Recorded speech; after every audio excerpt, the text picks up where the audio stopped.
I am sure sports. You know me there, I'm coast to coast representing. I mean, I say this is righteous representing for Omar. You don't know, come get the sports over here from near and far. Boy. Me say I am sure sports, one thing me sure about. When me say sure, that me not doubt. Come get your sports, get it over here. Come subscribe, repost and share. I am sure sports, one thing me sure about.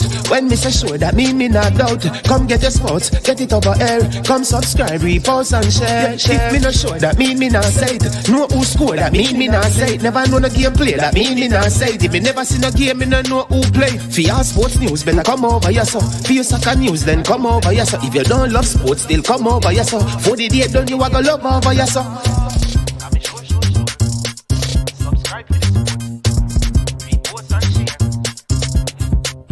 So when it comes on to behavior concerning football, Jamaica is decent.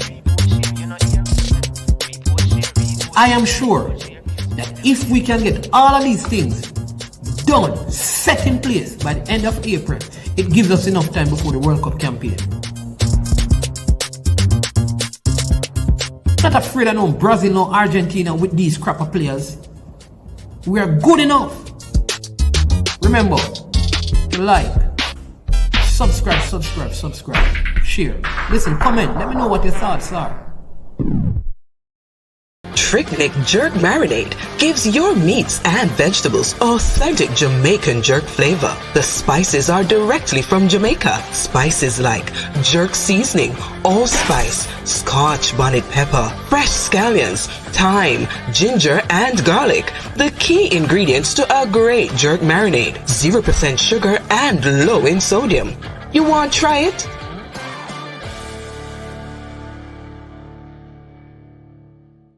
Made up of 18 Jamaican herbs and spices. Add delicious, bold flavor to your next grilling experience. Flavoring sauce, a marinade, basting, condiment, or topping. Trick Nick Jerk Barbecue Sauce.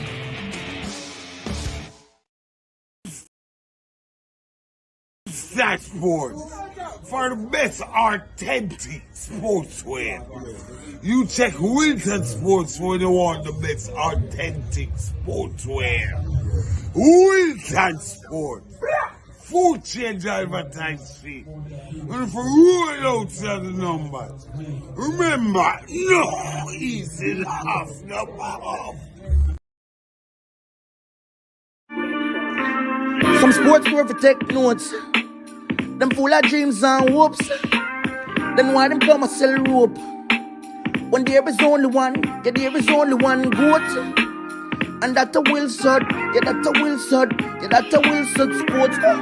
Yeah, ball boots, ball tops, ball shots, shin guard, ball socks. Them kind of drip you quick for make your ex call back. Little quickness in my boots and ball out, me want that. My Nike ticky pretty and my Adidas all black.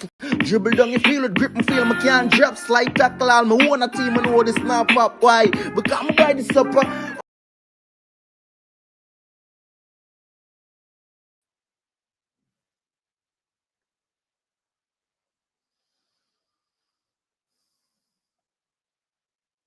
All right, good afternoon, and welcome to I Am Sure Sports.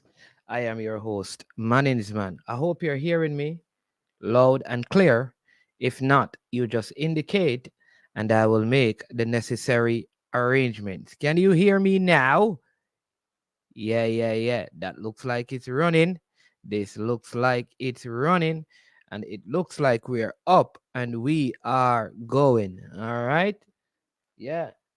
Yeah, man. Yeah. All right. Turn up some more. All right. Bam. Volume, says Drew Fortis. All right. Don't want to hear any frying or scratching in the ears, Want to make sure. Yeah. Now we're sounding loud and clear. Welcome to I Am Sure Sports, people. I am Mannings man. It is Wednesday afternoon, the first Wednesday in the month of March. It is the day that the good Lord has made, and we will rejoice and be glad in it. We are grateful for the life that we have. It is in him we live, move, and it is in him we have our beings. And so we express great gratitude to the Most High God, the one who created the heavens and the earth, who will not suffer our foot to be moved. He who keeps us, he never ever slumbers, and he never ever sleeps. Yes, indeed, people. God is good all the time, and all the time you know that he is good. All right. So today, we'll have a jam-packed show. I'm going to have Simon Preston, who will be joining me at some point of the show, and we may have some other guests.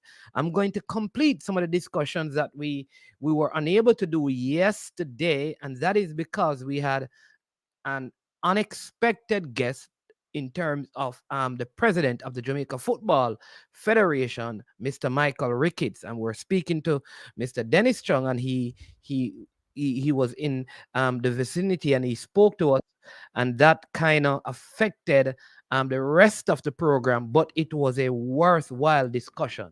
All right, just to let you know, for the purpose of transparency, because I did that and it is election time and I want to ensure that I had no one sees me as being biased, because the president came on, though he wasn't speaking specifically as it relates to the election. I did reach out to someone connected to Mr. Anderson, told them about the interview, and did give them an invitation that if they believe that they felt like I was promoting a particular agenda, in fairness to them, I would give him an opportunity to come on the show, just because we want to maintain a balance. So I thought I would just put that out there.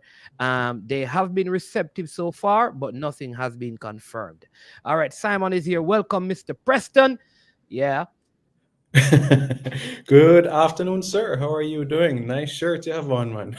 Yes, yes, yes. Well, you know what? I probably need to change it. You know what? Let me put on. You know what happened? I have green screen, people. Yeah. Because I have green screen, I cannot wear anything that has green. All right. So this has nothing, absolutely nothing to do with any political Not at all. agenda. Let me make it very clear. I was wearing this. I think it's more the Iron Man on it, because I am an Iron Man, if Mhm. not in my physical being, mentally, right? I am. So it is in that respect that I am attired this particular way. But welcome, Drew Fortis. There is DW as well. Triple E is here. I see Fresh God in the comment section. Active as usual. S Technique Skip is also here. KW Media is here with us as well. I see Troy Buller Malcolm, the man down there at Rossi's Brosis, keeping it burning, keeping it going. And they have some big things going on over there on their channel at the Rossi's Brosis Foundation. Owen is here as well. Tyrone Williams, always a pleasure having you on the program. All right, so blessings to you as usual. We don't like to pristine, just seeing him turning up. And for the others who are watching, you may not have subscribed yet. You may not have liked the video yet. You may not have shared the video yet. You may not have made a comment yet. I ask you right now to go ahead and do that, to hit the like button, right? I would certainly appreciate that if you go ahead and hit the like button once you come on to the program. Also share it with someone. There are some persons who they may not have the notification on their phone, and so they don't know that the show has started, and you could give them a nudge by sending that. I see Marvin Ferron as well in the building, so go ahead and do that.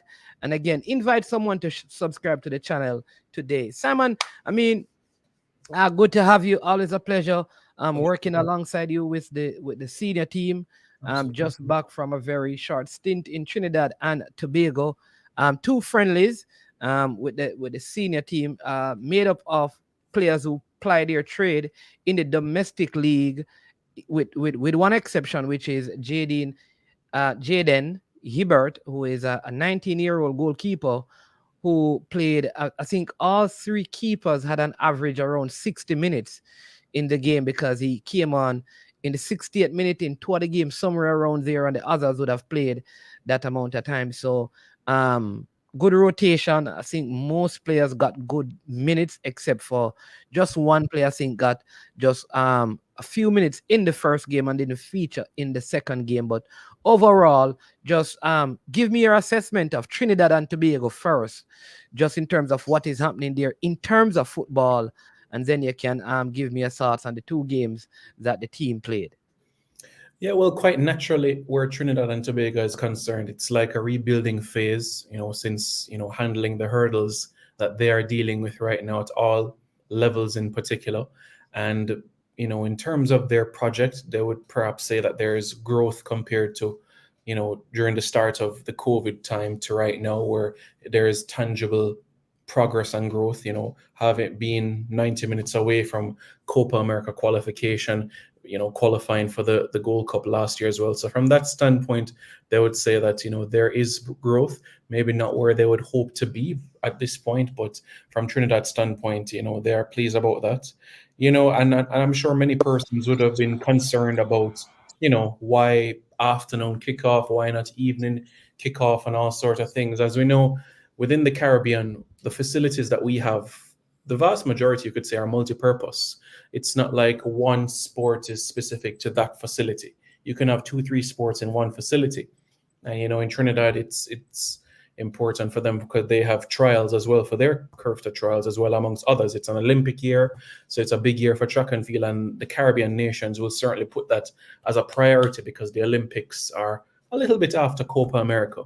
And this is the best chance for the Caribbean in terms of prospects this time around, where the Caribbean could garner up to 30 medals at the Olympic Games in Paris. So everybody's pushing everything in that direction. And sometimes when you put a lot of eggs in one basket, other sports get left behind, and that is why you may have an early kickoff time for games and so on and so forth. But it's still an experience nonetheless. So from a Jamaican standpoint, I feel proud, extremely proud of all the 14 men that represented Jamaica that made their debut. So from that standpoint, I think there's so much that we can be happy about.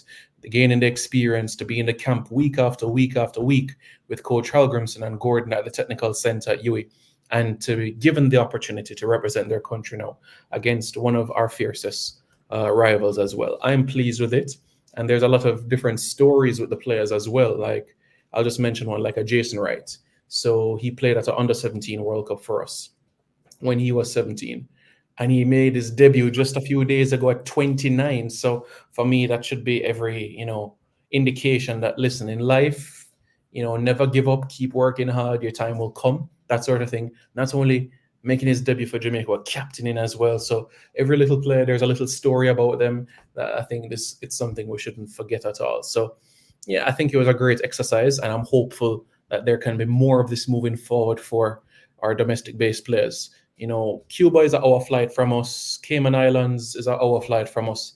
We can certainly make a way where we can incorporate some of these Caribbean islands to have more matches for domestic-based players. That's what I would love to see within the future, where there'll be more utilization in the non-FIFA windows. That's what I'd love long term. I know it's a mouthful, but yeah, it's quite a lot.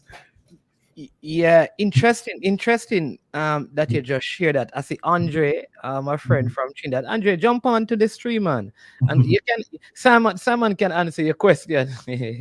He's asking exactly what you said about Trinidad and Tobago. But right, so you can call in Andre, or you can join the stream and we can talk, because he's Trini. Yeah. So I think his views are very different from ours, because I guess we're not sons of the soil there.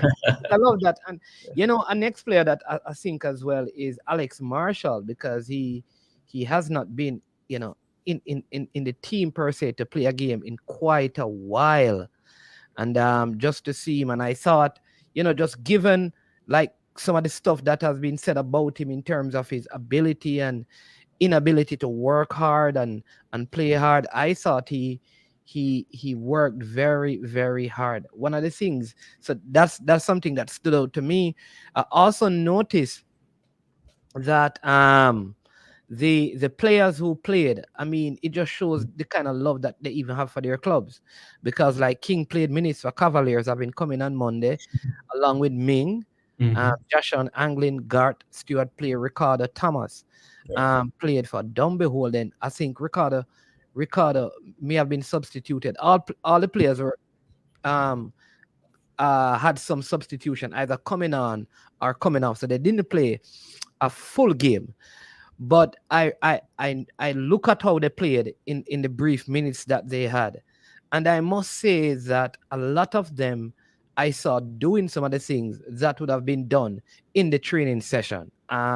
Which is good, because I know part of what the coach wants to see is some of the things that they learned in with the national team, that they implement them in their play in the JPL, because that will only make the standard of play in the JPL better than it presently is. So I think that was very good. It was good for Kemar Foster as well, because he captained the team in the first game, a leader amongst them.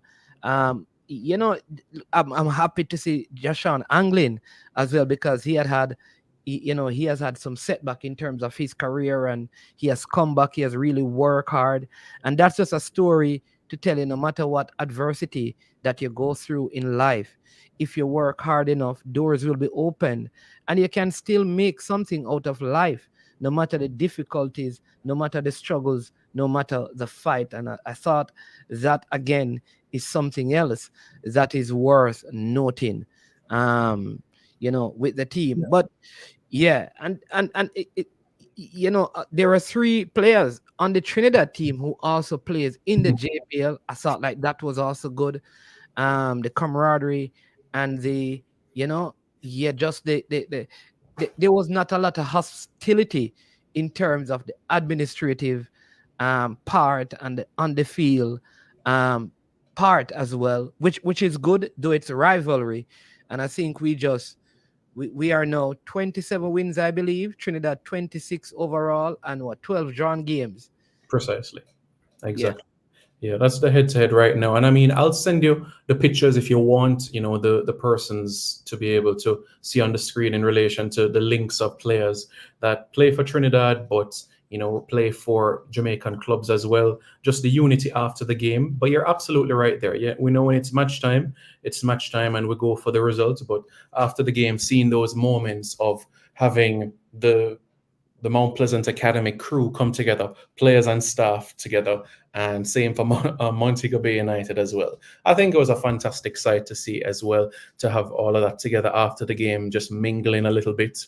Even I think it was after the second game, the Mount Pleasant player, Kylie Overy, was like, yes, we lead in 1-0, boy. We lead in over Waterhouse 1-0. So, they're very passionate about the clubs, as you rightly said as well. So, they're invested into that project in Jamaica as well, club-wise as well. Mobe, when they're leading 1-0 as well, the Mobe contingent very happy when they were leading over Portmore United. So yeah, you're spot on there, 100%. And it was a great exercise. And I'm just hopeful that there can be more of this moving forward, in other periods where you don't have a FIFA window, for an example, as well. So January, February next year as well, to utilize those as we can as well, because you can easily have a situation where somebody can get up to 5 caps for Jamaica just outside of the FIFA window, 5 or more. So, I just think that these are great opportunities. Wonderful. I just put up one of the picture, and that is and maybe let me just make it bigger. You can just tell the people who, for those who may not know who these 3 persons are, who they are.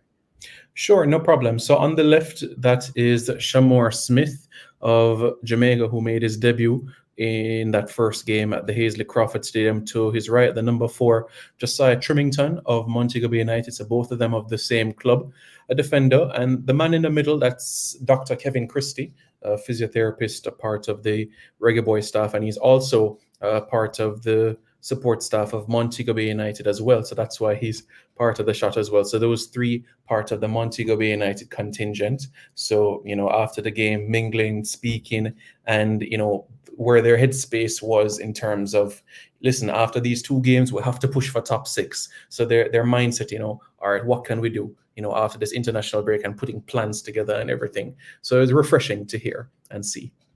Yeah. And then this one, Yes, Mount Pleasant Academy. That is the family of Mount Pleasant Academy. You see the players that are there in the middle, so that's six faces that you have right there. The number 20, that's Kylie Ouvre, and the number 9, that's Nathaniel James, who scored that brilliant free kick against Guatemala last year.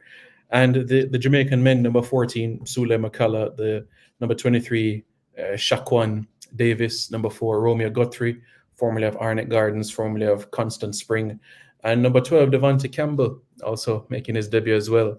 The two men to the respective ends, to the left, Paul Christie and Alvin Green to the right, Alvin Green, one of the masseuses as well. So, these individuals, I guess the only person that will be missing from this is Lamar Morgan, the fitness Yeah. coach, physical trainer. But yeah, also another great one. And, grateful the viewers can be able to see these faces, know them as well, and press on forward. And I know, like, just in my conversation with persons in the hierarchy of the football in Trinidad, that a lot of them, they are toying with the idea of having a, an under 23 tournament being hosted, Caribbean nations. They're not sure like how many, but to have like an under 23 tournament being hosted by nations in the Caribbean, to just keep football going amongst the Caribbean territories. The truth is there's a big gap, because once we play under 20, very few of the teams in the Caribbean play any meaningful tournaments, unless you're in Olympic qualifyings, or like you have the Panama or CAC games, which you can use. I think one of those, you have under 23 players, or you have to play in the full national team. And so if you are like 19 going to be 20 in the year of the under 20, you Right. kind of don't get to play any football, really. So it would be good to have. I think it would be is something that should be looked at. Like, is there a way to facilitate an under 23 competition where you use probably domestic players playing in the domestic leagues across the territories to play this, and just to cut expenses? Like 1 year Jamaica host it, right? And then 1 year Trinidad host it, and the next year, I know Barbados doing some development now with some loans that they're getting from the Arabs, build infrastructure. So maybe that's a possibility as well. And I'm thinking like probably the English speaking Caribbean. It would be good, and I think that is something that could work, and something that ought to be looked at doing. That's just my thought. Yeah, and logistically, it's something that can work when you're bearing in mind you have non-stop flights between Jamaica and Trinidad. You can be able to get over to Barbados as well. So it's something that can work. It's about choosing that window where that could take place. Could it be a 4-team tournament, perhaps, or 3-team? Everybody plays each other, and then there's a winner at the end. But it's really needed. And there was even a comment in the chat about we need to bring back the Caribbean Cup. And the president of the Caribbean Football Union, Randy Harris, says if the Caribbean Football Union can find a sponsor, then this is something that they would look into in the non-FIFA window periods. So yeah, it will come down to being able to get those investments that can be able to support projects like this. But I'm on the same page with you with the under 23s. I think that would be useful. And it was great that this squad that we took to Trinidad, we had a number of players that were in that age bracket as well, bar likes of Alex Marshall, Joel Cunningham, Jason Wright, etc.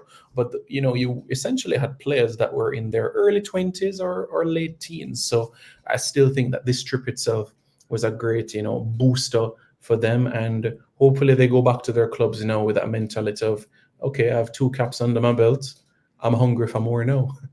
Yeah, let me just say to the people, please, Mr. Paul Christie represents Mount Pleasant. He wasn't there on any JFF mission. He was there. This is Mount Pleasant people.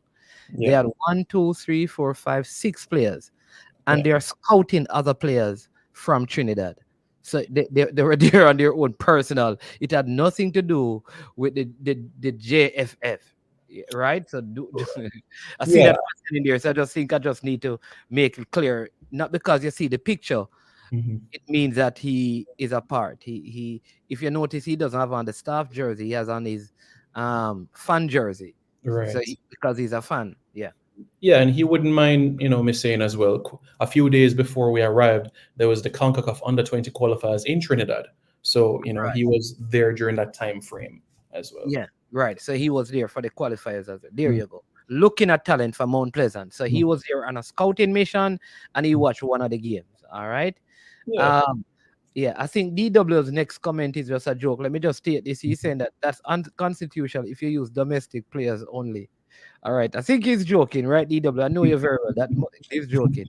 So, when I say use the domestic players, is because other players would be probably at your clubs, and it would be harder to get them to come and play. That's the that's the only reason. All right. So people don't go and say that man is here. Um, instituting a quota policy. All right, that is definitely not the idea.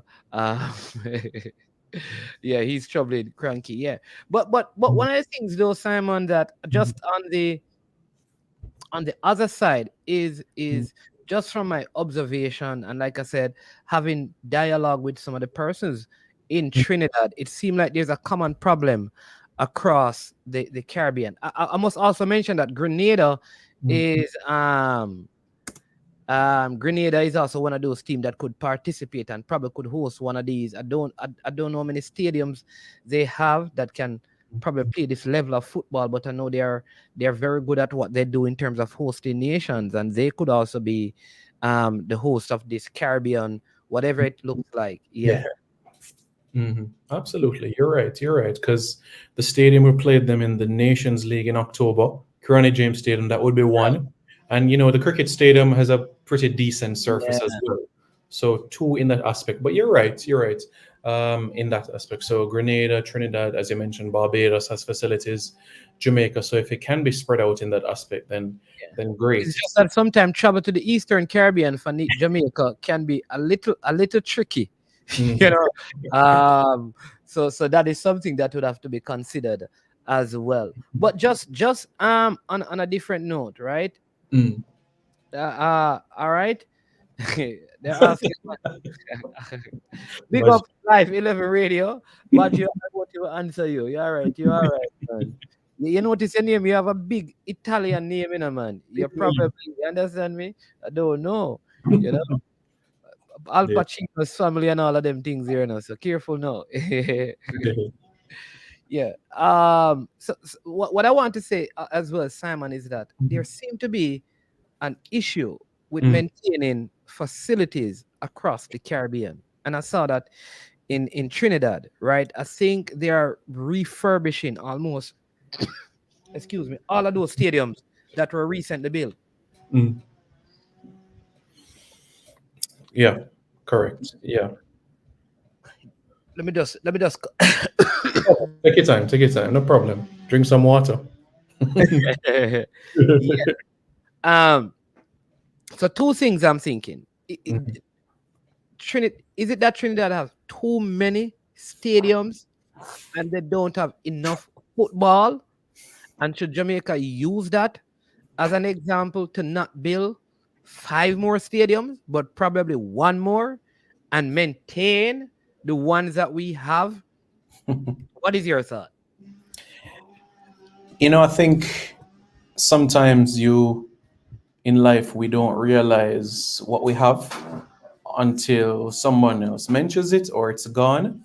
Because for an island of 1.5 million people to have this many facilities, it truly is a blessing. To answer your question, I think that COVID had a big influence on it because of no domestic football since 2019 to present.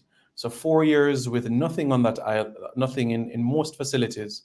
Certainly the state of it or the quality of the surface, the stadium, the stands, the seats would deteriorate if there's no maintenance. Personally, how I feel about it is I wouldn't say there's a lack of love for football in Trinidad. I wouldn't say that. What I would say is that priorities are going in other directions. That's personally how I feel about the situation. Perhaps you might have a different view, but that's how I feel personally about all of these facilities that if we had in Jamaica, we would, be lapping it up for different projects, different purposes, all across Trinidad and even on the island of Tobago as well. And to see football specific, cricket specific, and the other Olympic sports, cycling, swimming, etc., you just have to be amazed and say, wow. And this is an island smaller than us, half of our population. And, to be quite fair, has not achieved the sporting success or close to what we have achieved in all disciplines. Yeah, probably you and I have a little different take. To me, I think people in Trinidad, and maybe Andre can come on and speak to this.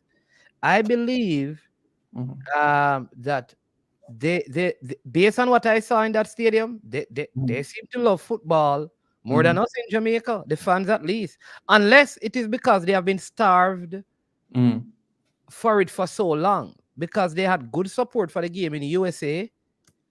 When they played the USA in Nations League. Yeah. All right. This is a friendly game, and they had good support. I was surprised, and it's not like they did any major marketing.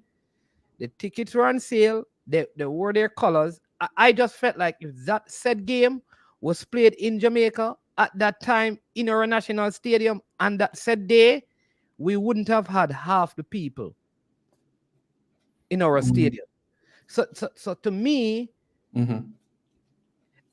I feel like, having seen it now, like I feel like they have, the fans at least, have a greater love and support for the sport. I could be wrong, but it appears that way, because when I compare Jamaica playing, like even Canada, which was a critical game, and the Galaxy is a star that we have representing us. It is a strange one. But I have Andre calling. He's from Trinidad, so maybe he can give us a better take on the whole thing. Let me see if I can get him connected. But what is your take on what I just said? Because I don't think, Simon, I really have a problem going to one of the things on this trip. It makes me have a problem with our fans, with all the excuses that I keep on hearing. Cost for the tickets. Oh, this don't good, that don't good. Listen, the fans came and watched Trinidad. Yeah. And this was a Trinidad team that didn't have Kevin Molina, Jovan Jones, Levi Garcia. But you can go ahead. I'm trying to dial him back. Yeah. Okay, all right. Yeah, this was a Trinidad squad with also players making their debut as well. Yeah. And it was clear, in that aspect of things. Somebody said the under-20 game that they played, I think, against Canada, which was the game that they needed to top the group to go through. It was sold out. When last have we had a game sold out? We'll have to go back to 2013 in the World Cup qualifiers. So what I mean, that's like 11 years. But we have a man from Trinidad, on the phone himself, Mr. Trinidad and Tobago, North Carolina. How you doing? Welcome to the show. I'm good, man. How you doing? I am doing. Yeah, but I'm doing good, and I have Simon Preston with me as well. Yeah, how you doing, Simon? Doing fairly well, thanks. Good to hear from you, man. Hope you're well. Yeah, wonderful. It's always good. These conversations are always good. I saw somebody in the chat said that the stadium was full of sold out for the under-20 game. I don't think that's accurate. I think I know that's not accurate. That stadium, the national stadium, holds about 20,000 people. It wasn't 20,000 people there, and I know that there was a ticketing problem at the gate that some people weren't able to get in. So maybe it was sold out, but not all of them got in. Yeah, I think what happened, there was not enough. What do they have? They're like fire services people complement the number of people, so they can let. Oh, but Yeah. that's even adding to his point though, because if you're saying that the amount of people that turned up, they didn't have enough emergency services Yeah. to do that. Mhm. I don't think we have ever had a situation like that in Jamaica for a Yeah, I think- youth tournament. Yeah. I think there's an article on the TTFA website, I think that addressed that, and they apologize or whatever the case may be. Yeah, So- Sean Fuentes from TTFA posted on TTFA's Instagram saying 7,200 fans, which is a record for under 20. So even though not solo, but it's a record for under 20 football in Right. Trinidad. Yeah. Right. Look, I think people in Trinidad love the game just as much as any other island in the region, or even more in some cases. I think football has been dealt a blow in Trinidad and Tobago, and I think people have become a little bit disheartened because the results have not been where people think it should be after going to the 2006 World Cup. Things take a turn in the wrong direction.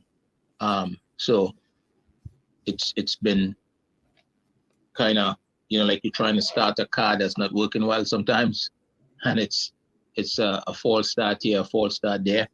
I think this is probably one of the best periods in a long time.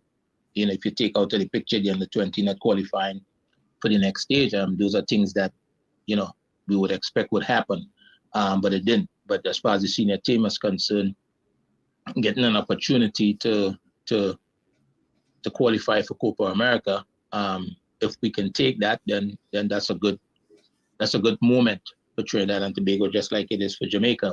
Wish that we could have done it without a playing game, done it in the regular course of the tournament, but it is what it is.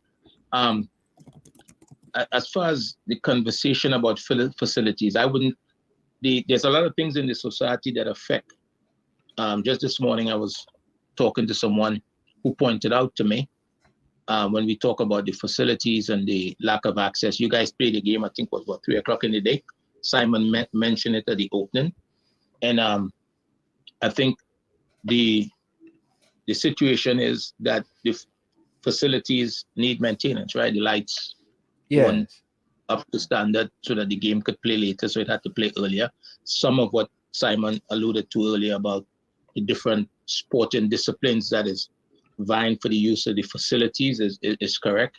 So it creates a bottleneck, and everybody's trying to use the facilities sometimes around the same time of the day, because if there's no lights, then everybody's trying to get in there before it gets dark. But there's another aspect of it, when you look at crime and that kind of stuff, right? When you look at crime in the football, you reduce the number of facilities that you can utilize. If just think about it in Jamaica terms, if Mount Pleasant is playing Dunbeholden, for example, and I don't know in terms of the location, but let's just assume that they're at least 20-30 miles from each other, different communities, and there's players that playing with Dunbeholden that cannot go to Mount Pleasant, right?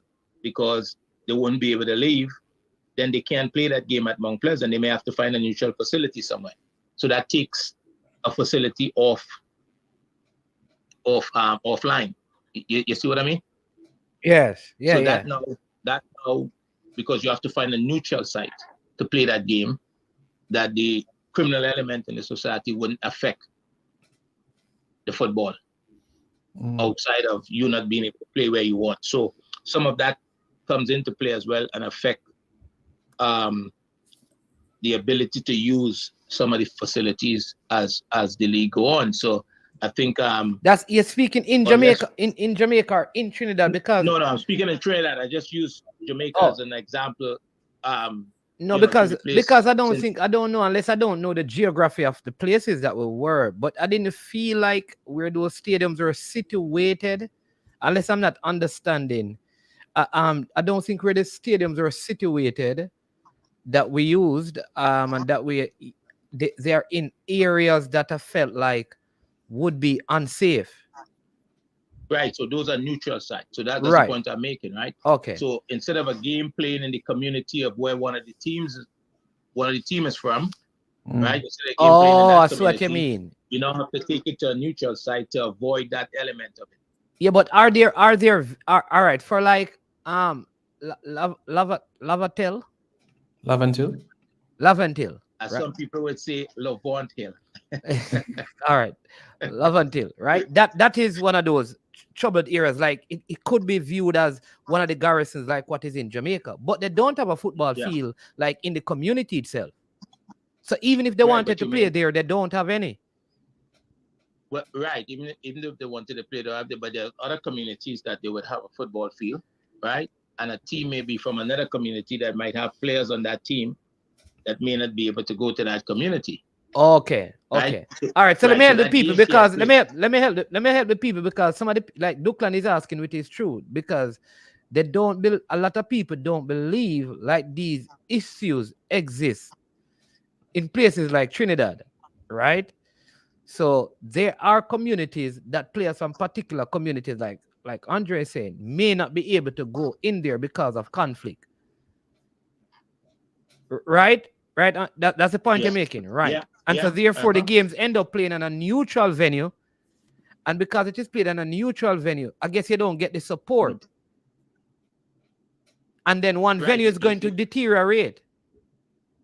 Right. You don't get you play it at a neutral venue, but remember that venue now is now trying to host. That's an additional event being hosted at that particular venue. You see what I mean? And so now there's no opportunity to take that venue offline, so you could, if the intention is there, so you could maintain it. Where I am, we practice at a facility that has several pitches, and a couple of them may be offline this week for maintenance to make sure that the quality is upheld. Right? So if you have multiple events vying for the same facility every day of the week, then it's difficult to keep the quality up. And I'm not making an excuse for them. I'm just saying that's one of the challenges. Okay. That's a, but we don't. I don't think we have that. Like I think like Arnett Gardens can play in Tivoli, and Tivoli can play in Arnett Gardens. And you'd say if there are two communities that should be at odds, right? Sam, that probably would say because of political reasons they would be. But even Tivoli Gardens play their home games sometimes even in Arnett, and the fans. So I think we used to have that issues where the football is concerned. That issue probably in the 80s, early 90s, in those times, but I don't think we presently have those issues in Jamaica. So be mindful now that the issue may not be with the teams themselves, but it may be with an individual or two on the team. But that places the entire team at risk, right?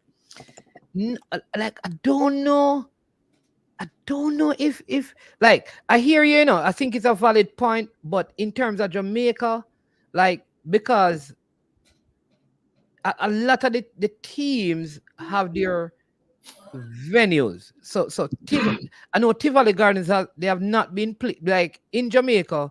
The venues have to be passed, meaning they have to have meet a certain amount of set standards for them to be passed to host games. And so I know that like Waterhouse have had difficulties doing that. Done beholden Tivoli, I think, still struggled with hosting game, and that is because they're trying to raise the minimum standard of the venues so that they can host the game, because there's a possibility that the game hosted there will be broadcast on television. Yeah. And do you want what is there to be broadcast to market your league? That is the thing. But in Trinidad, I mean, the games are, I feel like the games are not played at those stadiums that are like I don't know that games in the league in Trinidad play at the Larry Gomes Stadium or Manny Ramjan Stadium or the Otto Boden Stadium or here's a Crawford. Yeah, they do. Yeah, they do. They do I in think the Manny present league. Ramjohn, Here's the Crawford, yeah, yeah. I think Manny Ramjohn have been offline for a bit. I think they've been doing some repairs on the pitch there, but I think all the other stadiums are in use. At a Boland Stadium, that they just said they resurface it and fans aren't.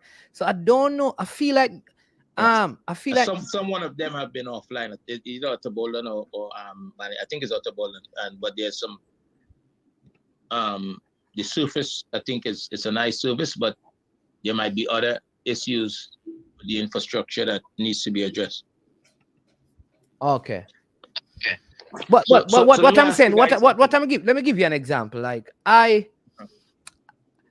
one of the stadium, I think it was we went there to train. Manny Ramjan, they seem to have a very right. Is it Manny Ramjan, right? We went to train. Second day of training, yeah. That stadium that like they have gym stuff inside the stadium. I see like Jimmy. It looks. I mean, the stadium itself. To me, I felt like it's a better stadium from what I saw than the Larry Gomes Stadium that the game was played. In terms of the facility, but the playing surface, I don't know if there was much difference. I don't know how you felt, Simon, but I felt like the Manny Ramjan Stadium, the dressing rooms and the restrooms and like I said, they had a gym and all of those things. The media era to me looked like they were in better condition. And so my point is, even if the surfaces are deteriorating, why would the stuff like the gyms and the bathroom and the media areas and the offices, what affects the upkeep of those things in the Caribbean? Because like it's the same thing at our national stadium. Yeah, I agree with you in terms of the comparison between the two, the Manny Ramjan and also Larry Gomes, in terms of the facilities and everything like that, even the benches as well, you could even say to some extent as well. So yeah, not sure the reason why TTFH chose specifically Larry Gomes for the second game, but yeah, I think that there needs to be more investment, perhaps you could say more work and time and care into the upkeep of them as well. I'm sure domestic football will continue to move into that full swing of things, and these facilities, will be needed. So the question mark is now, how do we put it in a situation where there is that regular maintenance moving forward into all of these gems? Do you believe, Andre, you have too many stadiums? No, I don't believe so. I don't believe so. If football is in full swing, we're talking about all aspects of football. The pro clubs, they have academies. If everybody's up and running at full capacity, I don't think we have too much facilities. I think the question is always come down to maintenance. But they are owned by the government though, and not clubs. Isn't that the problem? Because you're right, yeah. Isn't that the problem? I don't know. I don't know if it's the problem, because the government certainly is responsible for the maintenance. But if the club had let's say you take one of the stadium and you assign a couple of club state, could they afford the maintenance? You know what I mean? So the government certainly does have the resources to maintain it. I think my question now would be, as far as I understand, there's a MOU between the two countries. Is that correct, Simon? Yes, that is correct. Yes. Yeah. Is there opportunity or process to provide professional feedback? Because sometimes if you get too close to something, you don't see it, right? And if there's a relationship, there should be an opportunity to provide feedback in a professional way. Does that exist? It does exist where you can give feedback, yes, in terms of the appropriate forum. I'm not adequately sure, but I'm sure perhaps Mannings man and from the TTFA side of things, Mr. Richard Piper, who is basically they're in charge of national teams, would be back and forth in terms of room for improvements, what we did well, so that future games of this nature can continue to be of a higher standard. Yep, because I think it's important with that agreement that when both parties go, whether it's from Trinidad to Jamaica or vice versa, that because I'm hearing, and obviously it doesn't make sense to go too far into the details of what the full experience might have been. It really doesn't. But for me, in my opinion, I think it's important that we provide the best of everything for either party. So if Trinidad comes to Jamaica, we make sure that we treat it as though it's Jamaican kids coming, and when Jamaicans go to Trinidad, it's the same experience, similar experience. Would you all agree with that? Yeah, totally. Where was the under-20 competition? All the games were played at the Hazel Crawford? Yeah, at the Hazel Crawford Stadium. I see. Yeah, I think there's an overuse. There's an overuse of the facilities as well. Okay. Because that was hosting 2 games a day, right? Yes, 2 games a day. Yeah. Right, and there was an hour in between games, and sometimes the feed would stay on, and I think you would think that if you in another space and there's a couple of games, some maintenance would happen in between the games. Yeah. Right. Whether it's rolling it, whatever the case may be, to try to at least and maintenance would happen right after the game. And I think Fresh God is saying that one of the games was played at the school field, which is that UTT. No. That was the Jamaica Trinidad game in prior. One of the warm-ups. Okay. Yeah. Okay. Yeah. But here's what I believe. 2 warm-up games. Yeah. The 2 warm-up games in particular was played there. I remember when I spoke to Shaka last year, Shaka Hislop, I think his concern was that a nation as small as Trinidad and Tobago don't need so many stadiums. And I kind of agree. But it's there now, right? It exists. If it didn't exist, then but it exists. So I would do, wouldn't it be wiser though, Andre, to turn the Atto Bolden Stadium into a track and field stadium only, right? And then channel some of those other resources, so that is dedicated for track and field, and then channel some of those resources that you'd put there for football and track and field to a next stadium that you make football stadium only, even if it means increasing the capacity in terms of seating in the stadium. Because I remember I was having even this conversation, I was saying that most of our stadiums in the Caribbean, the English-speaking Caribbean at least, the fans are so far from the action.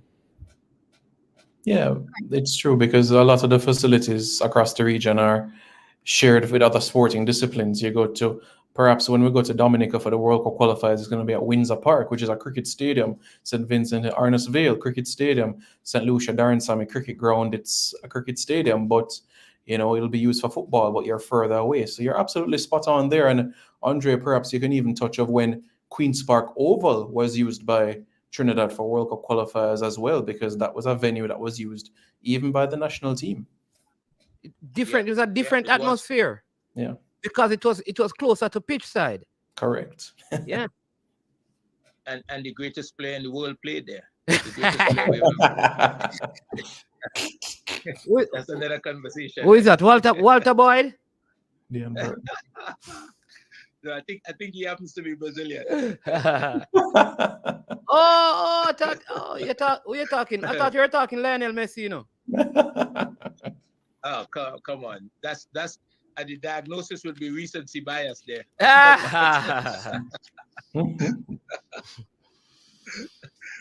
No, but there's a lot of work to do in the English-speaking Caribbean, and the MOU between the two is great. I think I don't know if there's an opportunity. I feel like it would be beneficial to add others to that conversation, so that, because every team bring a different experience, right? Yeah. So Jamaica playing Jamaica, how many times does that happen before? Jamaica playing Trinidad. Yeah, Jamaica playing Trinidad, sorry. How many times that happened before it stopped making sense? So I think adding others to the conversation, as I think it mentioned just now, there's a thought about doing something at the under 23 level, because there's about 10-15% of the game is affected based on the opponent and how the opponent go about their business, right? So if we know Jamaicans very well, who else brings something different to the table that our players could benefit from? Yeah. So that probably should be the next step, and just ensuring that our players are getting to play on the best facilities possible whenever we have these things. Yeah, but to be because yeah, go ahead. No, I was just going to say last thing that when one of the first things that Coach Halgrimson mentioned when he came to the island is the importance of having good facilities, right? How it can affect the game, how it affect performance, how it affect development. It's a very important piece of the picture that we can't ignore. I think we have ignored it for too long, and there's a reason why clubs all over the world, they invest so much in having the best training pitches and the best playing fields. There's no anybody questions that. It'll be hard to understand why. So we should be doing better in that regard. Yeah, but one of the final things I want to say is though, I think I mean they're exiting, they're coming to the ending of the FIFA normalization process, and they're heading into their elections in I think somewhere in April, and I think that is very good. In terms of they are making steps. You can see that they are, at least from the football playing perspective, they are doing some stuff. I will say, like, again, the times that I've been to Trinidad on Saturdays and seeing what happens, there's a lot of kids in like different setups. I know it may not be ideal in terms of some of the surfaces and things, but you see that there's a concerted effort to even do that at the game. I saw this team, I forgot the name, but they were there in some pink gears, watching the game as well. So you can see that there is a buzz coming back in the football. This team had Trinidad and Tobago nationals from other places as well that the coach could look at. So they are also looking at people outside of Trinidad and Tobago. I had a conversation with a former player, and of course they listen to the Jamaican streams and they hear what is happening, and the whole discussion about the quota thing came up, and they said, like, Trinidad don't mind if there is 20 players. This is his idea. He's not a part of the national setup, but he, however, played for the national team, and he said that it's okay if 20 persons not born in Trinidad but are Trinidadians, it's okay for them to play. There is no problem with that. He did mention that, but he said at the younger level, he believes that it should be focused on the ones who are domestic, because like under 15, which is something similar to what I say. But is that the case though, Andre? That there's no resistance to 23 players from the EPL and the championship representing Trinidad in World Cup qualifying, who were not born in Trinidad? Yeah, I don't know if that's the case. I tell you hear there's a affinity towards the local players, right? The players that play on the island, and there are some people who would bend over backward and suggest that the team should be make up of strictly local people. I think it's really a poor conversation to be having, because if my mother and father is Jamaican or is Trinidadian, and I just happen to be born in another country, which is incidental, I don't know that would make me anything else other than a Jamaican or a Trinidadian. It's difficult to see that 1 + 1 is 2, right? So I think it's a conversation. I think what we should be discussing, because if you represent the country, No, but There's many ways you Andre, use let me tickets. just say this, because there are some new calculations, While 1 plus 1 Mhm. equal to, 7 plus 7 is 13, Where in the world is Yeah, but Andre, I do have a question though. How is it going in relation to with the government of Trinidad and Tobago? Because it seems like every interview I hear from Angus Eve, he's talking about, well, Jamaica has the luxury of calling up players who have grandparents born in the country. So second generation, the Trinidadian government is not going to budge regarding second generation and naturalization. I, yeah, I think what is in place right now makes it a little bit more difficult than it is for you guys, especially if you cross 18 years, I believe. I think as a minor, um, it's much easier than if you cross that stage. And I don't know if the government is trying to address it, but we've been able to get players to get the passport. I think part of it is just a lot of people like, okay, so I have kids that play for the national team, and for us, when we went in, we already had the passport. We did that ourselves, right? Yeah. For some people, they don't know how to get the passport, and there's not a process in place. I think you all have discussed it many times. I think the federation used to help, and I think I heard Mr. Speed say one time that they no longer want to do that just because of the risk of information being wrong and that kind of stuff. They want people to do that themselves. I think if something is put in place where we can figure out very early and guide people in terms of how to go about getting a Trinidad and Tobago passport, then I think that would be helpful. I think that'd be helpful. But the truth of the matter is, we don't have as much players. We've been a little bit more conservative in how we reproduce around the world than you guys have, it seems. and I think reaping the benefit of that, and we're in a different place. But I think it's important that we develop players on the island. That's very, very important.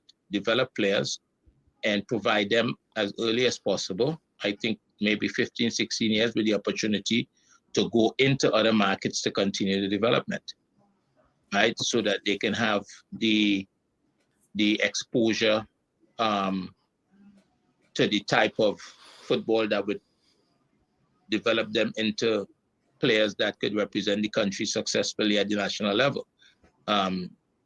It's just a different, some of the trauma, if you want to call it that, and some of the challenges that you face when you leave the island, you go into a football club somewhere else, that is necessary for the development of players, right? Some of the obstacles, if you stay on the island all the time, it becomes a little bit, and we saw it a few nights ago in the Cincinnati versus Cavaliers game, right? There was a gap there. There was a gap there that that I'm not so sure how we close that gap unless those players get into environment that have similar resources that Cincinnati has to take what development they got in Jamaica, right? Whether it's at Cincinnati or in Europe or somewhere, take the foundation that they have and allow somebody else to take it to the level that it could potentially go to. Okay. So just for some of the persons who may not understand. So unlike Jamaica, in Trinidad, citizenship is only offered to first generation. That means it's your mother or your father. Right? Mm-hmm. In Jamaica, it goes down to your grandparents. Not great grand, just grandparent. Right? Which means that we have a wider pool based on that. Andre also said that, Jamaican kind of spread their wings. Yeah. I mean, go ahead, Simon. Yeah, you're right. And just, different corners of the globe, if you look at it really, and more volume in that sense, naturally, Jamaica with twice the population of Trinidad, there would naturally be a different volume to the Jamaicans in Florida versus the Trinis in Florida, etc., etc. Yeah. So Duclan is saying that the Trini godfathers were wasting time in England. You guys were called Trini That for a reason.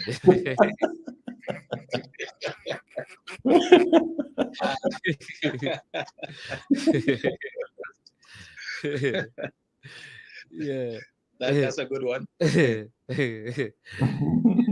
Well, that's interesting. Then- And why Yeah, you know what it'd be interesting to find out what is the reason for not allowing the grandson of a what is the reason for that? I don't know. I've never seen it. It's a good thing to find out. I'll try to see if I could find that out. There must be sometimes things happen just by coincidence, right? Nobody may have an answer for that, and it might be something that need to be fixed because everybody around us is benefiting from players who are attached to one island or the next based on their family tree. So it's something that we may have to take a look at and change. Has it ever been brought to the constitution? Like, has it ever been brought up? Like this is No, I something think needs to be changed. Or as a nation, it has been settled on that this is it. Like in the same way, Jamaica has never yet. I don't think Jamaicans have said we need to change it from grandfather to father. Yeah. Has there ever been a referendum by the people to say, listen, this needs to change, or it has just been accepted and never been discussed? Yeah, I don't think it's just brought up in any official capacity, but it's been discussed because I think the last time it was really an issue is when they were trying to bring this young man that played for the under-20 the other day from Crystal Palace. I think his situation, Rio Cardenas, his situation was, I think he was a grandparent situation, but because a lawyer get involved, who I think was a family member, and because of the because he was younger, he didn't pass that age. They were able to make that happen. I think is the story. Don't hold me to it, but he was able to get it done. So I think it's a case by case basis, but I'm not aware that it has been brought up officially by anyone within government. I know, I just said, Angus has mentioned it a couple of times. I think he probably have had some conversations with people in government about it, but I don't know that anything has happened as yet. All right, we have Oran Hernandez. He's from Trinidad. Welcome, Oran. He says that Coach Angus Eve has asked the Prime Minister. Yeah. Mannings, what I would say on this, it might be a bit of speculation, but the Trinidadian passport is a powerful one. It's one where you don't need a visa to go to the UK and several parts of Europe. So what I would say is preserving the rights and not just making it a free-for-all. So anybody could get a Trinidad passport, because of how powerful it is compared to a Jamaican one. But that is just my speculation. That's a very good point. But remember, I mean, up to a few years ago, Simon, when we could travel to the UK without passport, we still were allowing. Yeah, so it and I don't know how powerful being able to travel to the UK with a passport is anymore. I don't. No, I know you're a UK man, but I don't know that people are clamoring to. Okay, I want to go to the UK. If it were like an American to travel to America without it, I think so. But I don't think that there's this affinity with the United Kingdom anymore. I could be wrong. Fair. Yeah. All right. But yeah, certainly Trinidad has some great partnerships. You know, they have a very strong connection, especially with the Indian community and others as well. So you have different countries where you're able to travel, easy access to even more non-stop locations than, for example, a Norman Manley International Airport. So, you know, a lot of perks in Trinidad's way in that aspect where travel is concerned. All right. So this is saying, RR is saying that, Andre, I just want to know that you have just received a recommendation to be the Prime Minister of Trinidad and Tobago, sir. If it's a serious recommendation, if it's a serious recommendation, I will consider it. No, it is serious. It is from Triple E, and he doesn't play around. He's serious. He thinks, but so what is the CARICOM merger passport for, Simon? It means that, for example, us with a Jamaican passport can travel to CARICOM member nations without needing a visa, and we will have the ability to work/live in those member territories. So a Jamaican could go and work and live and work in Trinidad. A Jamaican could go and could work and live in Grenada. Yeah. In St. Lucia. Yeah. Yeah. Bahamas. Yeah. Bahamas, right. There you go. All right. Yeah. Sam, Cranky says it's illogical. I'm not sure what is illogical. I'm not sure. Maybe I missed Cranky. I don't know what was said. I think it's the grandparents thing. Yeah, okay. Or is it passport thing?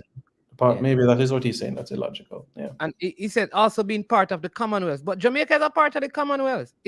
So I don't know, because Jamaica is which is this is crazy. Jamaica is a part of the Commonwealth, but can't travel to the place that is the head of the Commonwealth unless they get a visa. Different strokes for different folks. Don't make sense.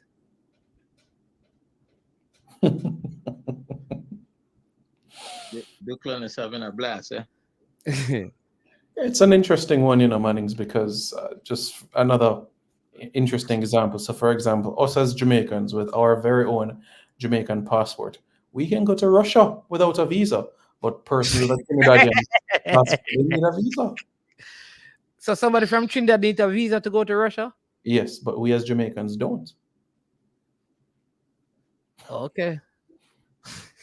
That's just one example. Yeah. Is that crazy?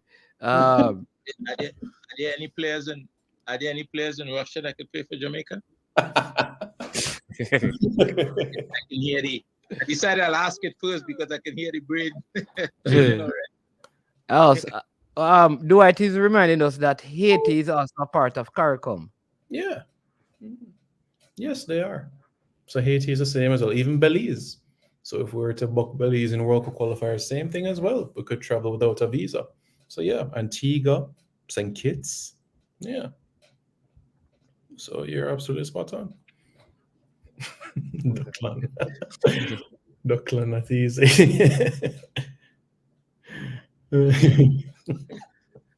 Yeah. But I think it's an interesting dynamic. Like I said, I think you're alone and your entourage cranking, not me. But these are some of the things that really needs to be discussed. I said Dwight, but I don't even know if I take. So Andre, I'm going to Dwight is calling and he's calling back. So if I take so thanks for your input as usual. All right. Man. All right. Yeah, appreciate. Yeah. All right. Dwight. Easy, you hear Andre on the phone and you're still calling. You know that we can't take two calls at the same time. Mr. Dwight. Oh, sorry, sir. All right. Welcome to the show, though. Good afternoon. How you doing? Good afternoon, Mannings. Good afternoon, Simon. How you doing, boss? This is a you know that, oh, well, you know Dwight, Simon. Yeah, man. Rugby? Yeah. Long time. Wrestling. Well, wrestling, yeah. Yeah, the big Jamaican sumo wrestler. Yeah, man, I go way back, maybe 06, 07. Yeah. So one of the reasons we were talking about in terms of why countries have certain citizenship laws, it comes down to the voting power and who they want to make able to vote, right? Huh? And also it comes down to voting power and who they want to make able to vote and who can be in parliament. No, sir. Because you're all right. Let me ask this. Do you believe like the persons who have gotten their Jamaican passport in the United Kingdom are going to come back to vote in Jamaica? The question is, do you have to be in Trinidad to vote? What's their voting laws? I would have to ask Andre or Oran. But what I know is that you have to be in Jamaica to vote. Mm-hmm. That's Jamaica, but that's Jamaican law. I don't know what Trinidadian law is. It's different. I think I don't think Trinidad has a system that you can vote. I think probably America is one of the few countries in this region, and probably like Canada, that allows that. No, Brazil, Colombia, Panama. Yeah, but they're in South America. They're in South America, though. Yeah. Okay. Yeah. So you're talking about Caribbean countries. North America, CONCACAF. And North America. You were saying Panama? Panama and Costa Rica and Colombia allow overseas voting at their consulates. Okay. And in some cases, some countries don't allow you to have a passport of that country unless you consistently vote in their presidential elections. Interesting. Yeah, if you check it out. So, but in terms of the other thing, in terms of CARICOM, and I said, hey, let me be clear, but I have no problem with Haitians.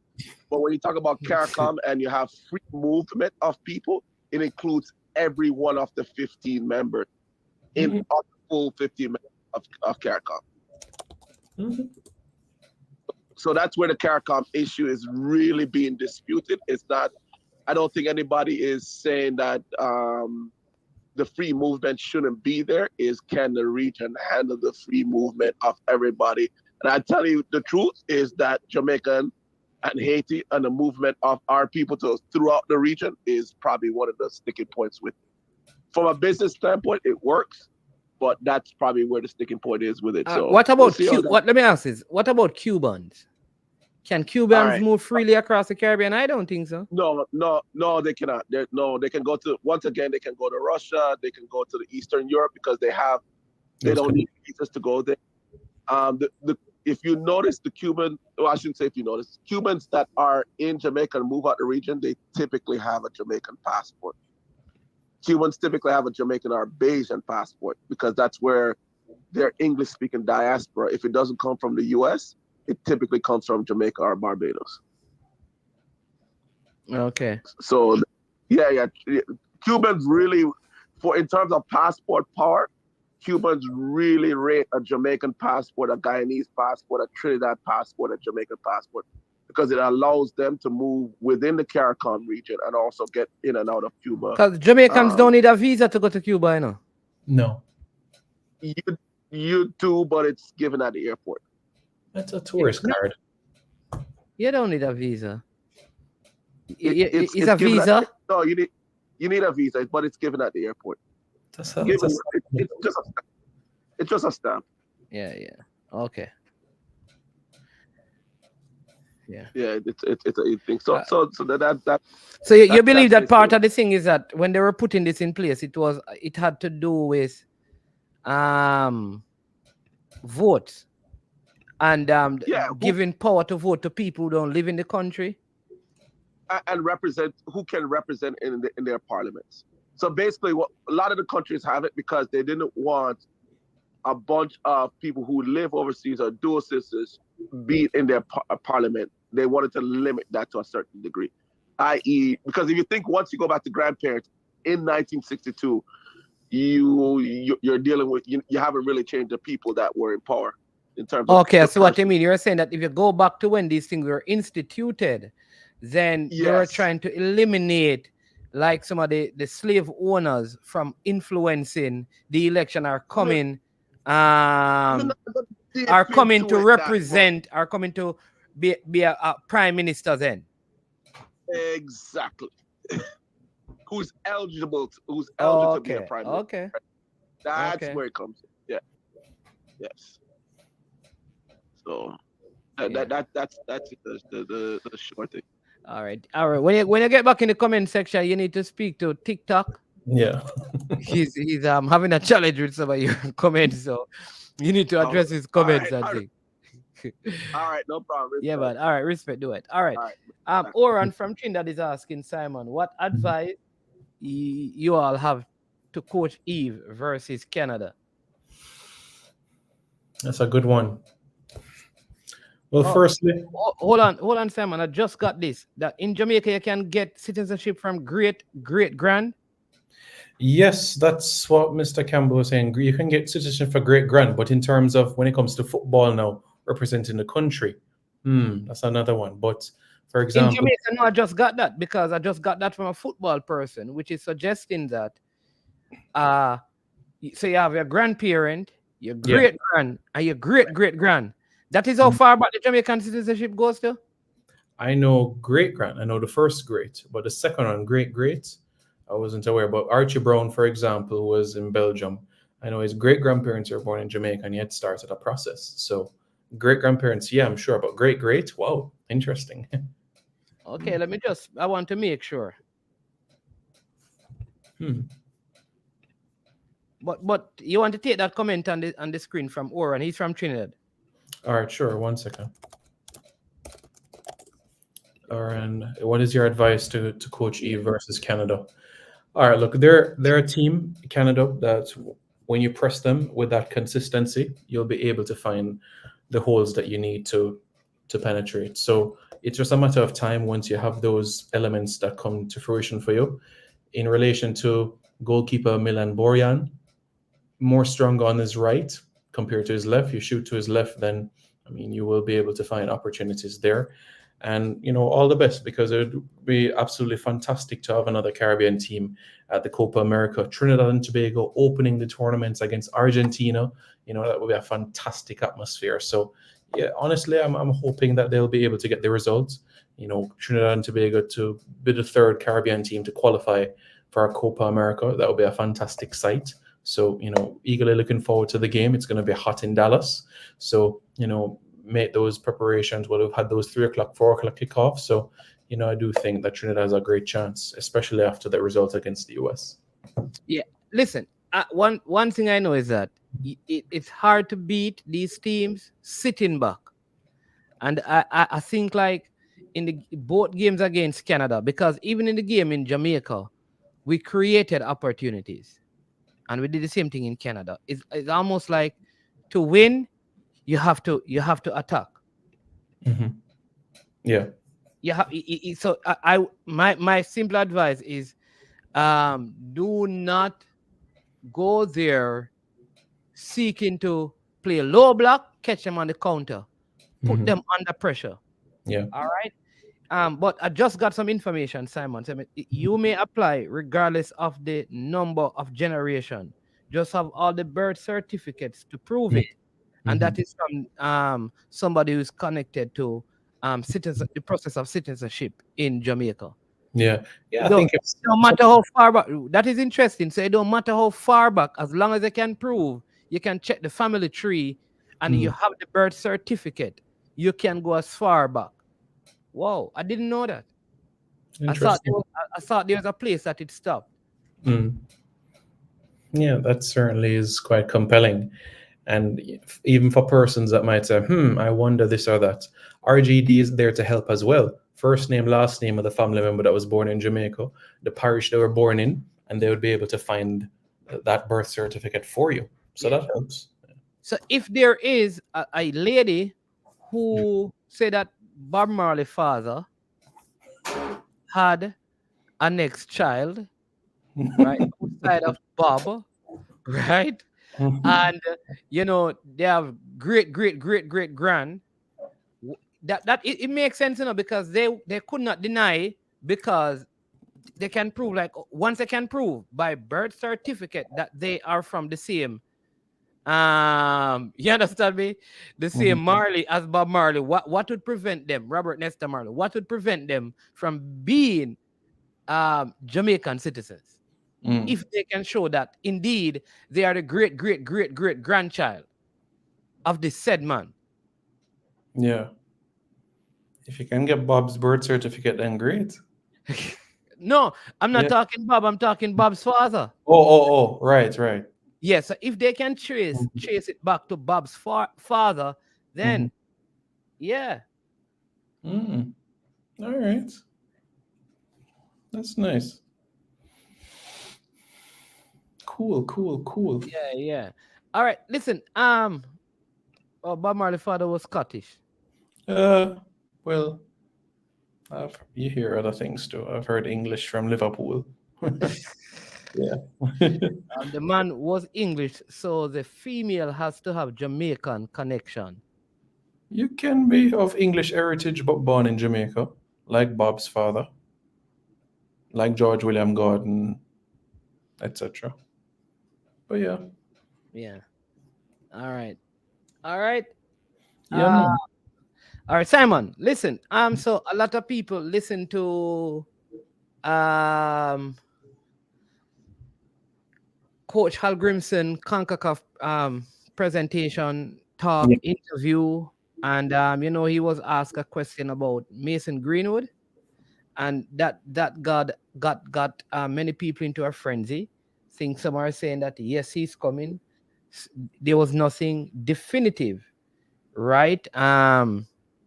What are your thoughts on what the coach, Well, what is your take? What is your understanding of what the coach said? well, first thing first, that's when we are handling anything with media, understand that the title, the headline, does not necessarily mean what is in the article that is being read. First thing first, and everybody should be aware and mindful about that. So don't read the headline, read the title, and then come to assumptions.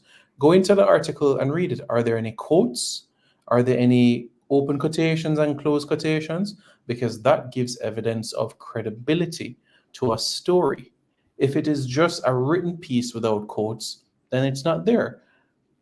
In recent times, in the past couple of hours, yeah, we've seen quotes, from Coach Algrimson, and one in particular came from a press conference 6 months ago prior to the Grenada and Haiti game. So what Coach Algrimson said at the press conference in October is something that is a quote that has been reused again.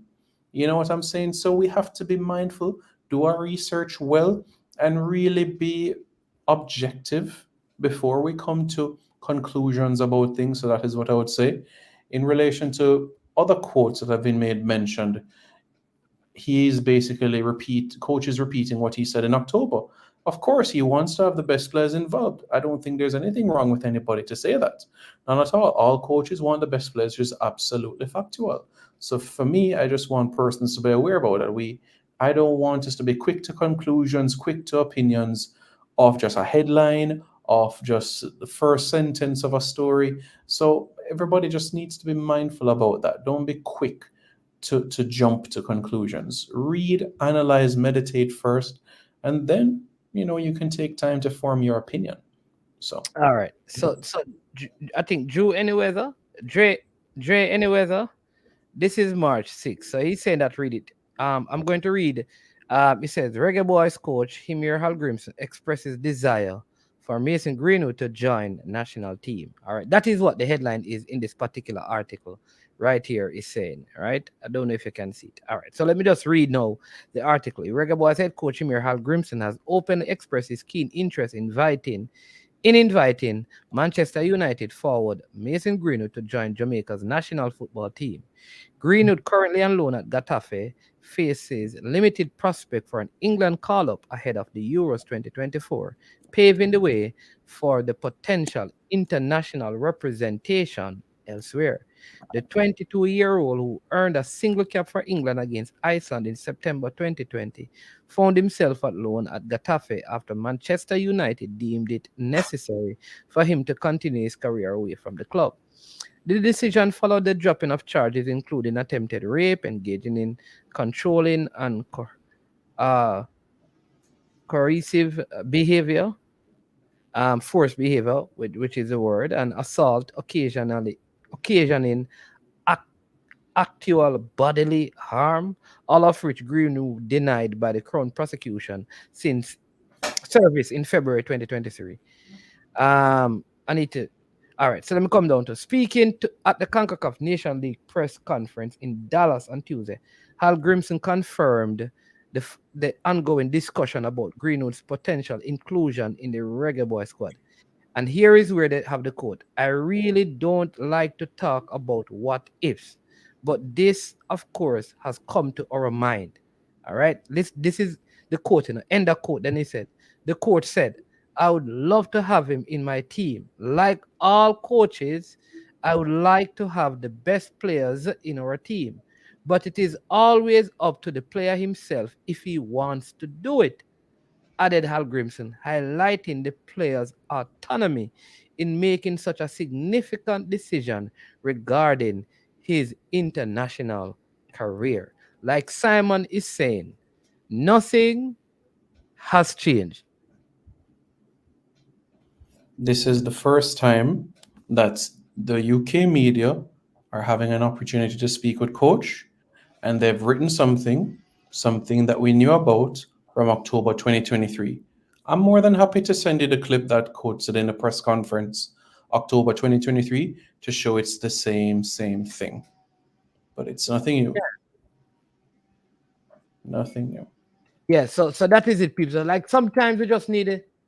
Like Simon said, we need to read the stuff right before we say it, because sometimes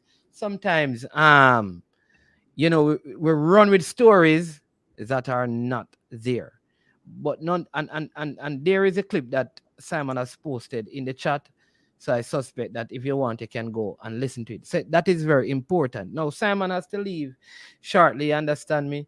You must go and cut him natty. Yeah. About that time, yeah. Yeah. Listen, Simon, listen, I always appreciate you coming on, because we have a couple of things that we want to talk about before we close. So thanks again for always coming on. What's next on what's next?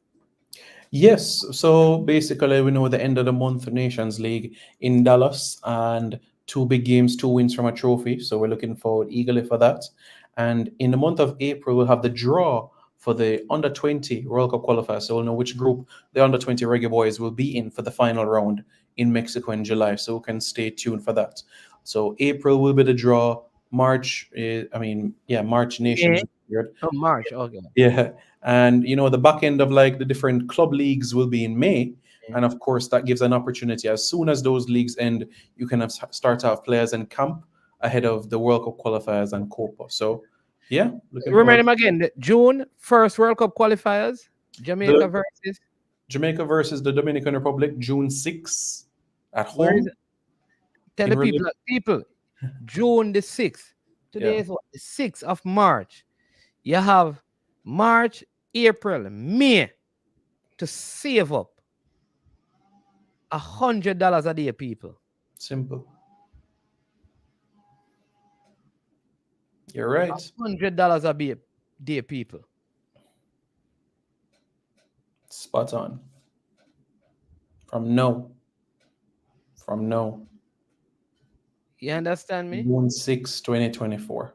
Save up $100 to go and support the team.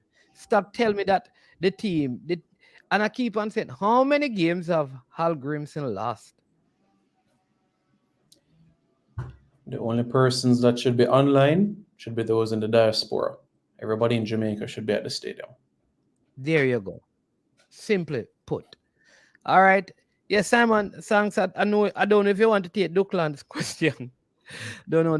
Duckland is in a trouble mood today, I don't know what is going on with Duckland today. Duckland looked like he came to the chat to give problems. Yeah, well, promotion is a variety of different persons. I wouldn't put it down to one person. You have many persons involved with this process. You have sponsorship involved. You have social media. You have in terms of the management side of things. So different factors. So I wouldn't say it's one person. So everybody has a role to play in this process as well. And even those online as well, in terms of content creators on YouTube, that's an important role as well. Sharing information with people, giving them the credible information, because that's an important process in it as well. Yeah. All right, Simon, appreciate it, man. Listen, people, big thank you to Simon. Check out the channel Reggae Boyz commentary. You know what it is. He's not very, it's not long in terms of his content, but always, like I said, credible. You can trust the source. You understand me? And that is important. I always tell people, it's not having the most people, it's having the most credible platform. Credibility is important. At the end of the day, you have to leave a legacy of credibility. So people 10 years from now, if somebody watch it, it can be validated. Like that's the kind of content we have to create. Things that are lasting. Let's not be the Chinese product content providers.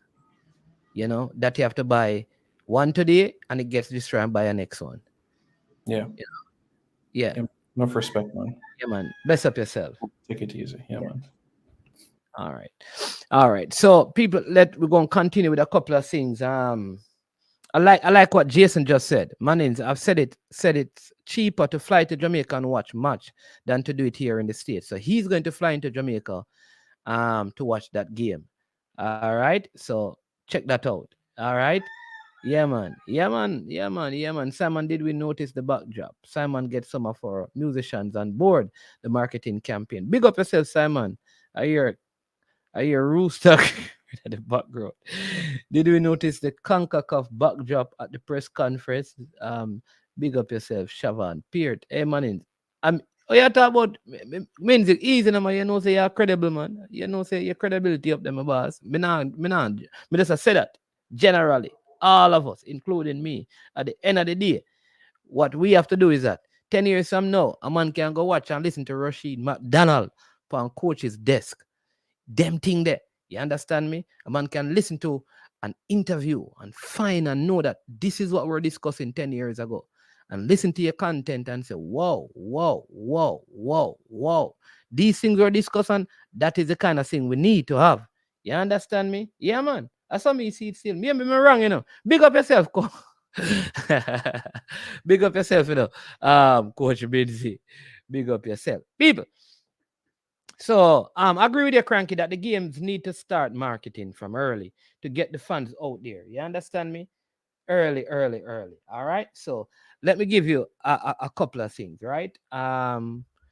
As far as I've heard, I think the JFF, the court stuff that was supposed to happen, it never took place because I think the attorney didn't turn up with the information. So I think that is on the 13th, but the election, as far as I understand, is still on the cards for the 17th. All right. I know there are some people. I know one side is saying that. I know that there was a gentleman on the sports explosion today. I must say, where this gentleman is concerned, I I I don't find him, from my information, to have a lot of evidence to support a lot of the things that he says. And he uh yeah. And unless I have evidence to prove some of his claims, I will not repeat them. However, having spoken to the president yesterday when he was on the show, the GenSec when he was on the show, it is understood that the election is on the 17th. It would be a travesty. It would be a travesty if, right, that is not done. Travesty. All right, Milo Uncut. All right. You want to know your register for the JFF coaching courses. All right, just where are you? If whatever parish you're connected to, you'd have to start with the D unless you're a farmer player. I think if you're a farmer player or you have certain coaching already, certain coaching qualifications, you can skip past. All right. Certain levels. I think you get to go past the D and you do the C. So here's what you can do.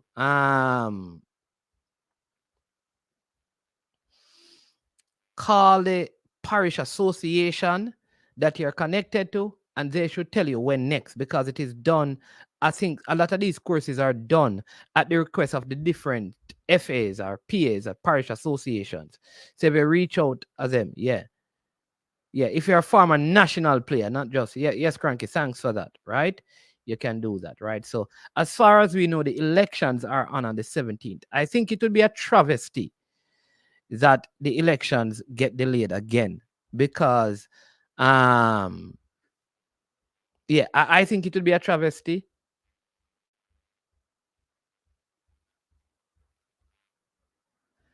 I completed sixth form with a diploma. No, man, completing sixth form, you have to be a former national footballer. Even if you complete, university.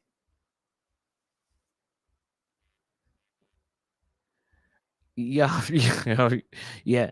That is a requirement, Milo Uncut. But one of these days I'll find out. I'll probably find out from Mr. Speed on Friday, on Super Friday, on the Super Friday show, and hear what he has to say. I want to big up Fitzroy Grizzly in the chat, you know. He generally doesn't do the super sticker, super chat, but he normally supports the channel by giving through Zelle. So he just did that. So just for you to know, we see it, and so we appreciate that. So big up Fitzroy Grizzly. Soldier people, I don't know what is the nature of soldier sickness, but he sent me some pictures of him stringed up in a hospital.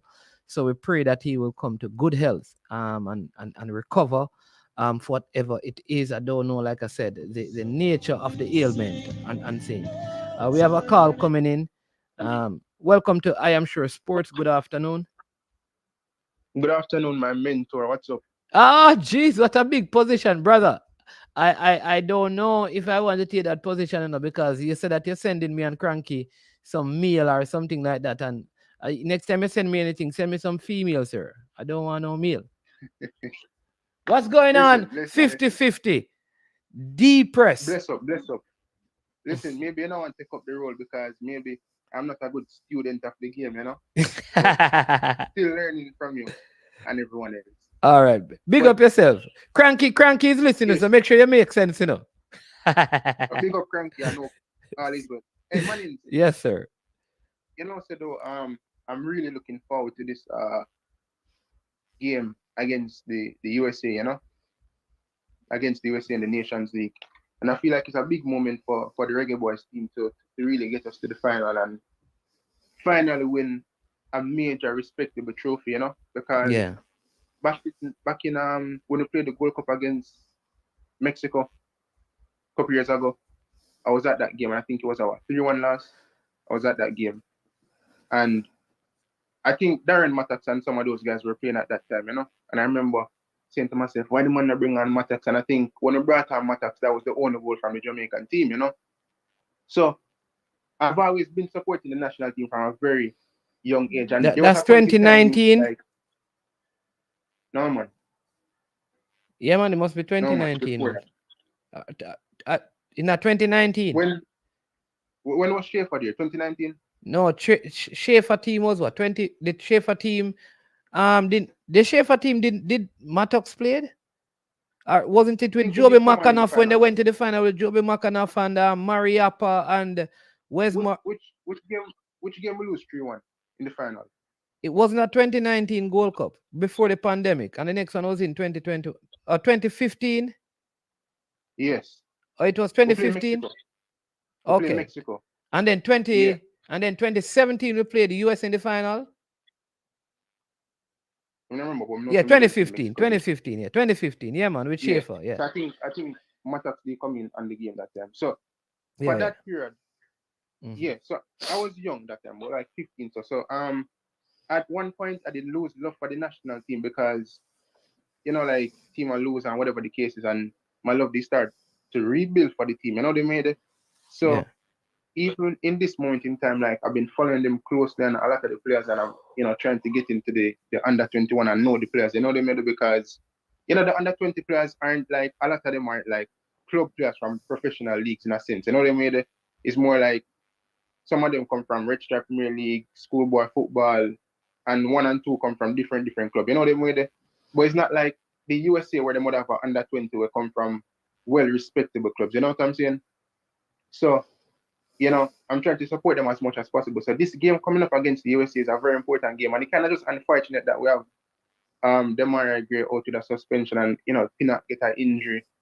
And we have to be like trying to construct a squad to face USA. You know, but I think it's a game in which, you know, if we go in with proper belief and the proper system, we can get the victory over the people, the guys from the United States. You know what I'm saying?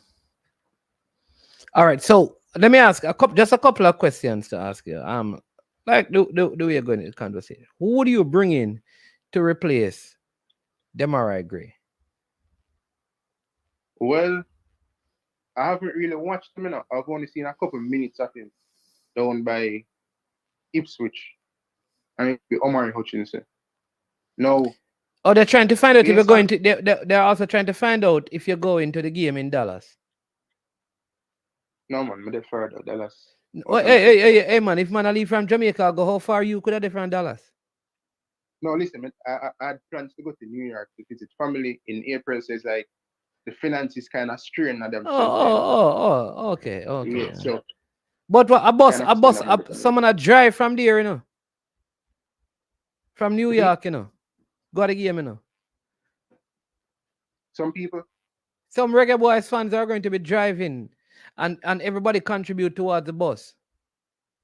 Yeah, what I say, the money when I already have for my New York trip, you know what I mean? So I'm not got no money to buy the ticket. I mean, I not even know how much the ticket cost.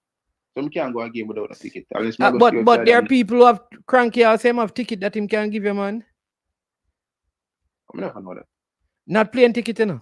Game ticket. I forgot to ask you cranky. But listen, Mannings, listen. All right, so let's get back. Yeah, so Hutchinson, right? But, so you'd bring in Hutchinson. Yeah, but on the basis that I've heard YouTubers talk about him, right? The Jamaican YouTubers, and them saying must kind of get a call up, etc. But I've also heard that I heard that he played for the country one time, but it wasn't an official cap if I remember correctly. Yeah, he played in the friendlies against Trinidad. Yeah, and I think they're saying is either them not want to come or more forward, but you know what I'm saying? So if we invite him, so what is the difference? What's the difference? Him no want come or him no want forward? What is the difference? Well, I don't know what his decision is, No, man, I mean, what is the difference? Because you said that it's either he doesn't want to come or he doesn't want to forward. I'm asking you, what is the difference with doesn't want to come and doesn't want to forward? That's within the same line. Okay. What I mean is, he has to make his mind up. You know what I'm saying? Either wants to come, next opportunity given to him, if we do give him that opportunity, or he stays where he's at right now, right? Now, I wouldn't want to go and diminish a man and say he's not good enough to play for England. I don't want to go there and say that, because some players have to believe that they can play for England. And if they want to take the time to develop, to then get that opportunity, who am I to say that them not to wait on that opportunity? You know what I'm saying? He might not be at the levels of Cole Palmer or some of these players that probably still get an England call up, but if you want to take that time, fine.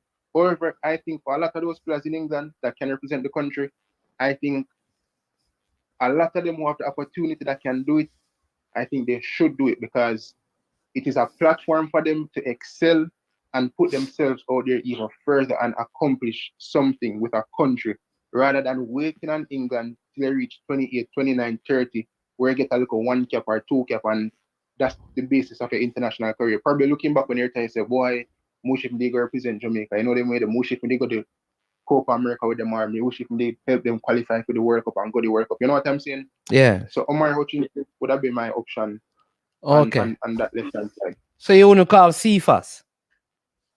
Well, I haven't watched Cephas before. As Mr. I see highlights of Hutchinson and I've watched a couple minutes of him. You know they made it. But pertaining to how I hear people talk about Cephas, everybody is divided about him. Only thing I've heard about him is that him kind of fast, etc. We score 1 and 2 goal. I think I've seen him in the Gold Cup, I saw Cephas in the Gold Cup in last year. Someone they played the Gold Cup, I believe. Yeah, I saw 1 and 2. Cephas in the Gold Cup. Cephas in the Gold Cup? Was it Gold Cup or Nations League? Cephas only played Nation League. Alright, so if you know the Gold Cup, the Nations League. But I remember I saw him one time come on as a substitute. He had an appearance. He came on as a substitute. So I saw him, but not enough to make a judgment to say he's Cephas. Because sometimes I feel like a lot of us, we don't really watch the players who go off the statistics and say, oh, he must play in the position or whatever the case is. Listen, at the end of the day, Carl Gibson is the one who is doing his due diligence in terms of looking at some of these players, etc. So even if Cephas supposed to have 10 or 15 goals, I wouldn't just jump up and say, yes, he must play in the national team. If he might be 15 goal or 20 goal in the Premier League, then would I say yes? Yeah, but isn't the same thing? What about the person who says no? But you're doing the same thing with Omari Hutchinson. Because Cephas has been a part of the national team before and played in a competitive game. Omari hasn't. And you have a choice, and based on your logic, you said that you would have chosen Omari Hutchinson, but based on why you wouldn't choose Cephas, those criteria are even worse, you'd say, on the Hutchinson side. That's what I'm trying to. I said that the reason why I wouldn't choose Cephas, I haven't seen enough of him to say that he should be in the team. I don't know if he's a good player, I don't know if he's a bad player, so I won't say either. Especially I won't say he's a bad player, especially the fact that I've literally never seen him. Where does Cephas? You know where Cephas plays? Or is he one of the Turkish league or something like that? One of the Turkish league, yeah, man. He plays in the top tier in Turkey. Yeah, so I'm saying that I remember this is one game, because listen, here's my thought. I could, all right. If Jamaica gets to this final, we are going to win it. So it is, how do we prepare to get past the USA? because I believe that the finals for the first time could see Jamaica and Panama. So my point is, because Cephas has played with the team before, I wouldn't have a problem if Omari gets called. I'm not the coach, but I'm saying that wouldn't it be wiser to play Cephas, since he has been in the setup before and been a part of the group before and played a game before, than to introduce a new player for one game? Because you get to the finals, Demarai Gray is going to come back in, Shamar Nicholson is going to be there, and you understand me? I don't know. Is there a player already in the team? Listen, how I see it, Mannings, that's Yeah. the coach's decision to make. But what I will say is that, you see, all available players, once they make the assessment, we should use them. And you see, substitutes and these people who sit on the bench, there are quality within them. You know them way there. Yeah. Now the difference with Cephas and Omar Hutchinson is not up to me, it's up to Paul Grimson in assessing both players and saying, all right, one man has been in the program longer, he's more accustomed to the playing style of the team, etc. So maybe he would be a safer bet compared to bringing in a Hutchinson who isn't really, or who hasn't played with these group of players. So it would be more of a risk in that sense. You know what I mean? So in that basis, maybe Cephas should get the look ahead, you know, and probably if he didn't even get the look ahead, that man would have feel away. He would have feel away, you know what I mean? Because The truth is though, 50-50. One of the things that all of us have to realize is that in the selection of our ideas concerning a squad, when we have our ideas about who should be, it is possible that every single one of us have a different starting 11.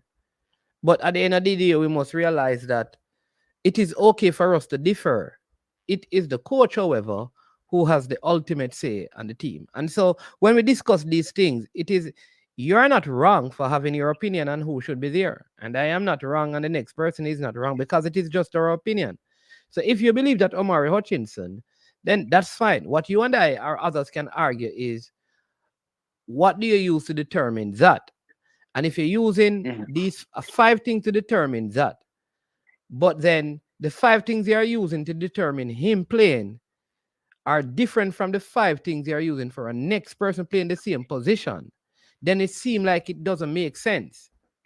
Because again, what you have raised about why you'd play Omari, Cephas has those things. So I think you'd have to come up with a better argument to justify the reason. But I think Omari is doing extremely well as Ipswich, and I know that Cephas is doing well as well. Let me ask you a question, Mannings, So right? it's up to the coach. Go ahead. Yeah. Throughout this season, and the people in the chat as well, just answer this question. Who have you guys seen more of?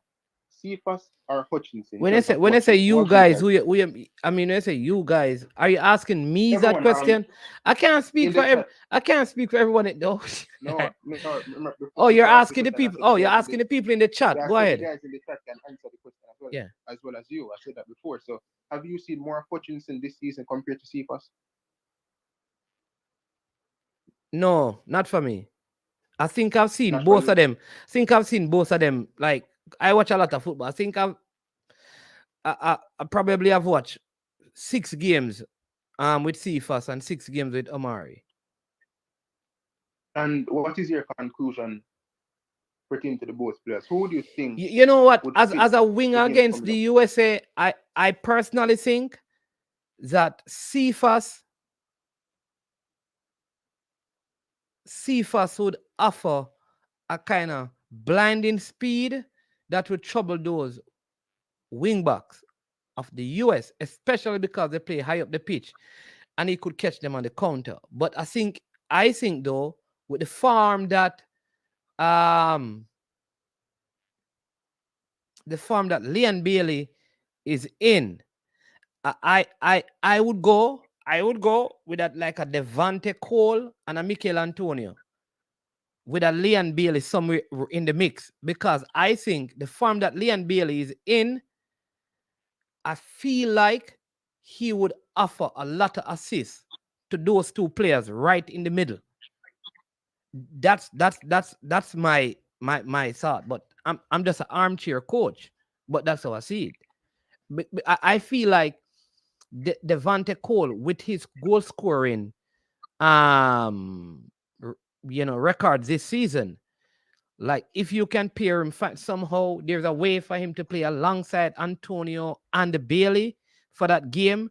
Both of them are Antonio and like Cole is kind of tall, big, strong, fast, goal scoring. I don't know. Yeah, I could see both of them working together, and then you have like a Bobby Reed. So if there was like a idea for 4 up front, I would say like Reed, Antonio, Devante Cole, and Leon Bailey. I would work with, and then I work the midfield with Daniel Johnson. So yeah, that's just me. Yeah. I mean, fair enough. I don't know about the 4 up stuff, you know. No, I'm not saying no. I'm not. When I say 4, I'm not talking about we using 4 strikers. I'm just saying that these are the 4 primary attacking options. Oh, okay, that you would try to fit into the system. Yeah. Okay, I agree with you. However, as I said, you know, I've seen more Hutchinson, so I won't leave any negative and see if I say no. But what I've heard you guys discuss is that the best should be selected for the team, and you know, if Hutchinson or Cephas or anybody else is the best for the team, then so be it. I will go there and we'll face the United States. And I feel like the team is on a high right now going into this game, you know. So all props to them, and hopefully we'll get the victory, go to the final and we'll win, because it's full time now to deliver a well respectable trophy to the nation of Jamaica. It's full time. I agree with you. It's a time come. You sound very political. You sound very political. Careful of you're spitting your political arguments on the platform, you know, sir. Talking about time coming. So over the years, we've been to the latter stages of this competition, but we just couldn't get over the line. And sometimes I think in the past we kind of overthink. You get me? I say, Mannings, we kind of overthink against some of these oppositions. But now I think we have a way better team compared to the teams of the past that went to the latter stages of these competitions. So, you know, I think going into this game, it's supposed to be. I have a next question to ask you before you go. But people, listen, please, if you're watching, please hit the like button, share and subscribe. But 50-50. Let me ask you this question. Yeah. How is your top 4 looking? Top 4. Huh? Top 4. Top 4? Yeah, top 4 in the EPL. You know, what are your thoughts on the EPL? I mean, coming off your team losing that game last weekend, you know, have you changed any of your predictions? I mean, obviously, it's a bit unrealistic to not to think that United will get top 4. So you're taking Manchester out of the top 4 now? Because the last time you were here, you had them in it, you know. Definitely, you know, after the Fulham defeat, I was more like, you know, if you won against Fulham, fair enough. If you lose against City, it's the best team in the league or one of the best teams. But losing to Fulham and dropping those key points against them, 2 losses on the bounce now, it kind of just put a dent on the top 4 hopes. And my hope going into the latter stage of this season was that Aston Villa would have faltered a bit more. But looking at them, I'm saying, especially after they went against Luton, I'm saying, boy, Unai Emery have them away where, you know, I think they're going to be consistent for the rest of the season. And then Spurs is, you know, a way better team than us. So Fresh God reminded me that from your loss to Fulham, you said that you were finishing 6th. So you changed your prediction from that time. Yeah, you know, so it is what it is, man. Just have to get rid of this Ten Hag guy and look. So you think Ten Hag is a problem? You know what? Somebody said to me recently, said that Ten Hag might not be the problem, you know, but he surely can't fix the problem at United. Okay, that's a very good one. He's not the problem, but he just can't fix the problem. That's a good one. So you say Rashford for sale? Yes, man. And what about Bruno? Because I hear a lot of Manchester United past players saying that the attitude of the team is because of Bruno's attitude. Well, I won't go as far as to blame Bruno Fernandes. And I was making an assessment of him recently, and I said to myself, you know, when he was under Ole, I don't think there was as much pressure on him to carry out certain duties on the pitch. And where single get the captaincy is like you take up everything on your head. And Bruno for me does have a type of attitude that I don't really like. Especially against Fulham when him go down and him get up and him squirm and all these type of stuff. But pretending to sell him, I want to sell him at this moment in time. I still think he has something to offer. If we had a more measured squad with more. What happened to Mason Mount? Up on the injury table, man. Big up the coaches there. The 10th man them. The man them was sell 10. But buy still from them, the Mount. So more refund it and give back the 10th man them. I get me, I say? Yeah, so the 10th man them come out of the woodwork so we can give them back Mason Mount. You know me I thought, don't Mannings? Don't have a clue, Hey, Chelsea man, them man. Oh, Chelsea, no, I don't know. I really don't know a lot about Chelsea, Oh, you're so far up, you don't know about them again. Yeah, it's kind of hard. Because remember that I'm sure I'm near side. I only can see things close. So when I look at the table, I only can see from 1 to 5. Oh, okay. Not 1 to 6. No. Me have to get different lens. If you see 6th and yeah. Listen, man, big up yourself and big up to Cranky. You know what I mean? All right.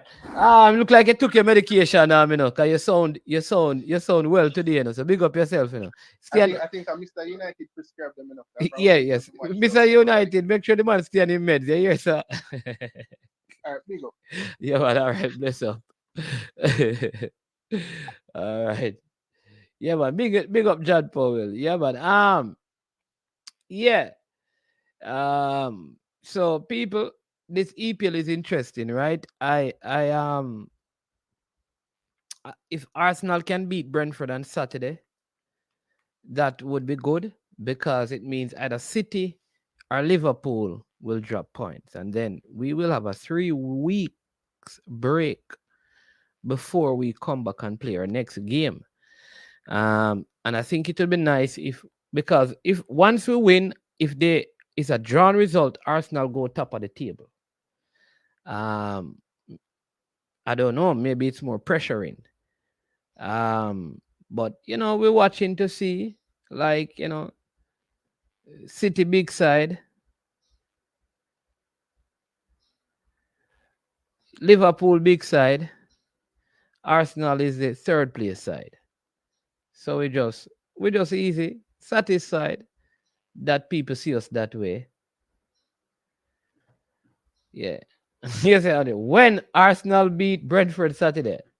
All right, boss. Arsenal don't need a break right now. They're on fire. All right. I'm very moderate in my predictions, All right. Somebody saying Fresh God is saying, let me you get Fresh God comment. He says the problem is far bigger than Ten Hag. Don't think he should leave just yet because the structure above him is finally being fixed, but it looks like he will be gone at the end of the season. I also understand a JPL coach has lost his job. Jay, anyways, I'm gonna give you some breaking news so you can break. Jay, anyway, I'm gonna tell you, a JPL coach get fired, Less than.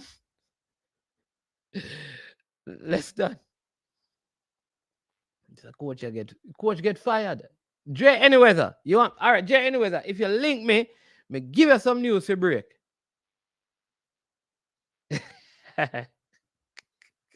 Your Coach Minzy. Relax yourself, Coach Minzy, about unsure. Dre Anyweather, you want to break the news, sir? 2? I like Fresh God. What are the Fresh God? I want me know.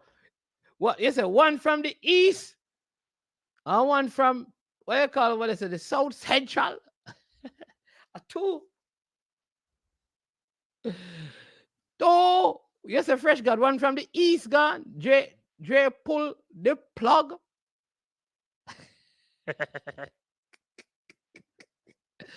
What about say Manchester Jason Gouda? When Arsenal beat Brentford.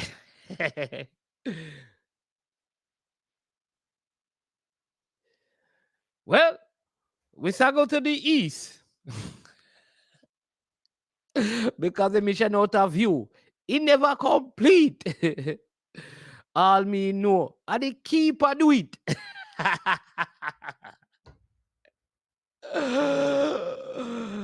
They got the full goal. Now the coach gets sweep. Me say, Palm Beach boss, saddle to the east.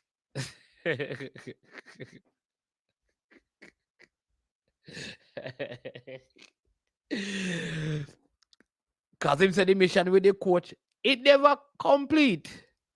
Cause the Trinidad keeper couldn't keep a clean sheet. All right, now because of that coach delete. Well, J any weather. Boy. Boy. Mr. Vassal. Man, go down. Fresh got no rump, Mr. Vassal, you hear? Fresh got no rump down a film club. Anything play. God.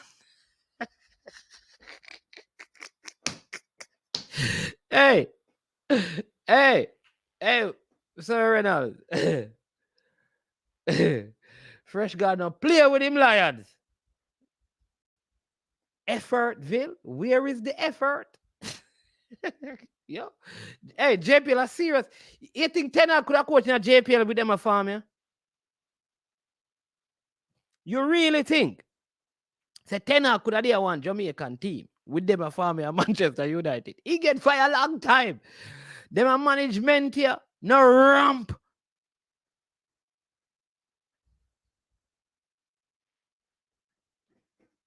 Jamaican management no ramp with the JPL. As you slip,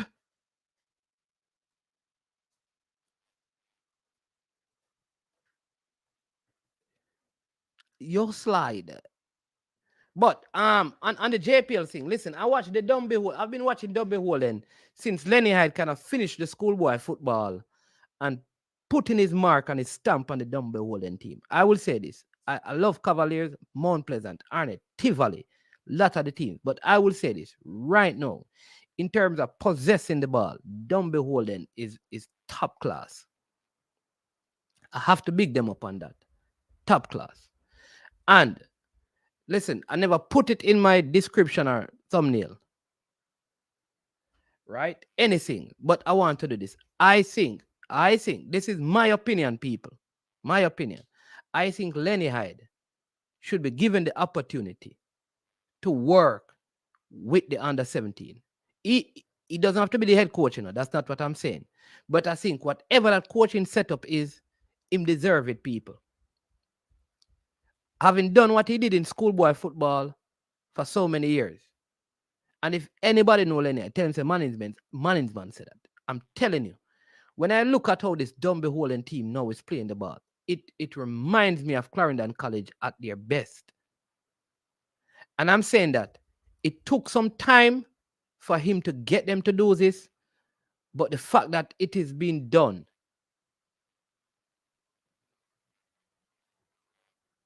the fact that it is being done at this level, with like, it's like 3 months, they play a good football, even on bad surfaces. Let me give you an example. And I see them play at when they drop 4 odd at Draxall. The surface is bumpy. And the man them just a pass around the ball. So I think we have to give credit where credit is due. And he's one of those, I'm saying that he's one of those coaches that I think should be given the opportunity to work. Even if you don't give him the full job, right? Because I think they have other coaches in mind who I think are also good.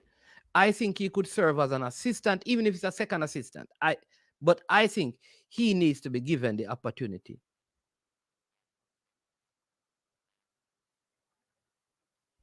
Fresh God, already, Fresh God, it don't make no sense, man. You don't know with TikTok, man. It don't make no sense with TikTok, man.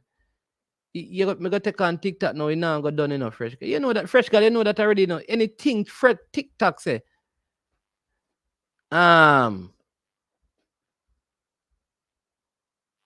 Anything TikTok say, say a lie, No. All right. No, Martin Baker. Lenny says Lenny is not qualified. So many people say, no, man, he did his C license and he completed the C license and he is in whatever they are doing for the B license. To say that he's not qualified is not accurate because he is doing the B license. So I'm saying that on that premise, I think he can be given. Like I'm saying, I would not, based on that, I would not give him the head coaching job. But he should. Yeah, man. Listen, don't be holding right now, you know.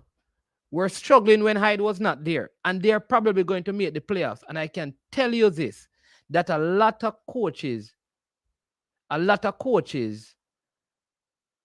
are concerned about meeting them in the playoffs. A lot of teams are concerned about meeting this team in the playoff because they play good football. And what I'm saying to people, they don't have the best squad. And the man has gotten them to play good football. So you have to give him credit. So Coach Lenny Hyde. I want to cranky. Cranky, what did you say about Lenny Hyde? Cranky, call and tell me. What you did tell me, say, people, will never hear me say, you never hear me do a show name, The Case of Hyde. Where you talk about Cranky? Cranky, call and tell me. Yeah, I did a show before, you know, where I think that he should.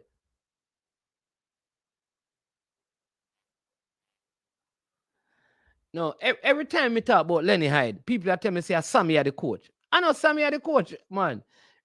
Every time we talk about Clarendon College, when I tell me, say, Sammy are the coach. Me talk about Dunby Holland, when I tell me about Sammy are the coach. And Lenny Hyde are the coach. You think if Lenny Hyde was not there, Sammy would be there? And Lenny Hyde are the coach. And Lenny Hyde are the coach. Not no Sammy.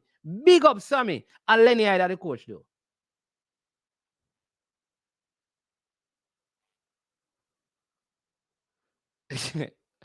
It's a campus baller.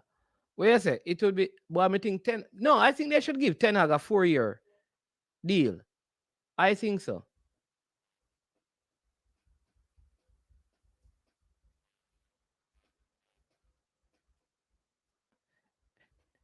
TikTok, me can tell you right now that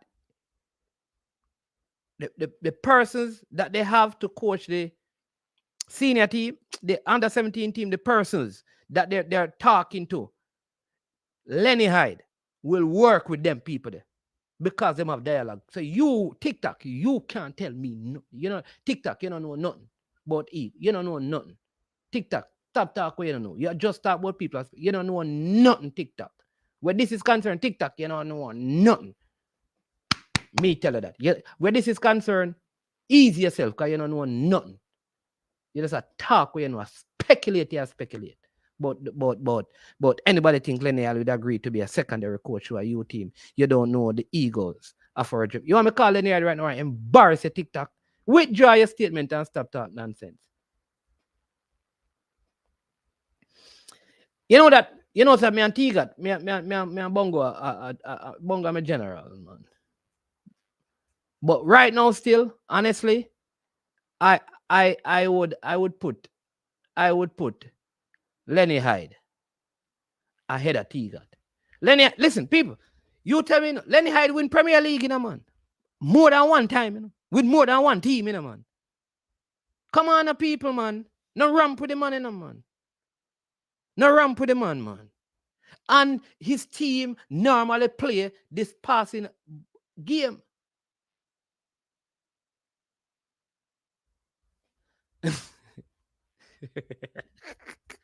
Big up Bridget has entered the fray.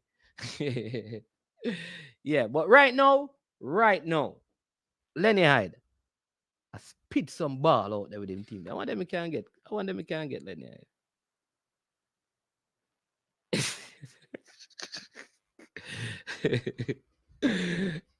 Right now, T-Gat. Let's say T-Gat now. Moda make T-Gat work with the U15s. Whoever is leading it, Moda say T-Gat, come and work with them. You have some strikers, you need them to score a goal. He got at the man to tell them off the position.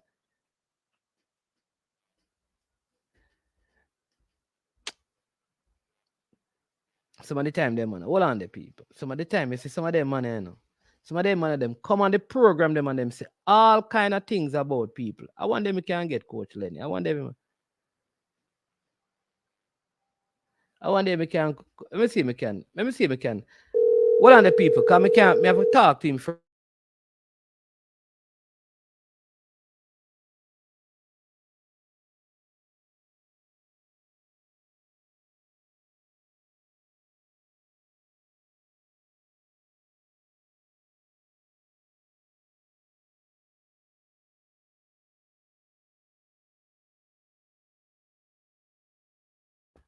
All right, look like the teacher up on the job of coach. So me down 2-2.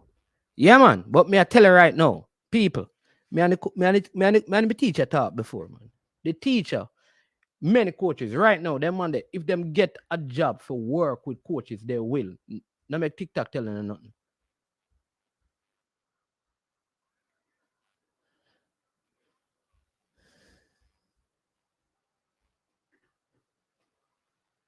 All right. You don't TikTok. Anyways, hey, you can't follow TikTok, you know. When TikTok hold on, nobody TikTok, TikTok. Big up TikTok up on the return. You understand me? What? Hey, fresh got no man. Isn't TikTok not TikTok? Isn't T got the technical director at Rossi's? I think he's a technical director at Rossi's, isn't he, man?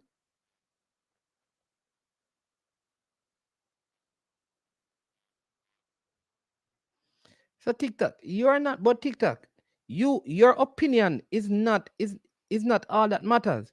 You're one person. You're the only person in the chat that has the opinion that you have, and you think your opinion is superior to all others. My friend, you need to check yourself before you TikTok yourself. It don't mean that you are right. Other people have their opinion. What makes their opinion right? What makes your opinion right and everybody else is wrong? You always say that when you talk about people and their egos.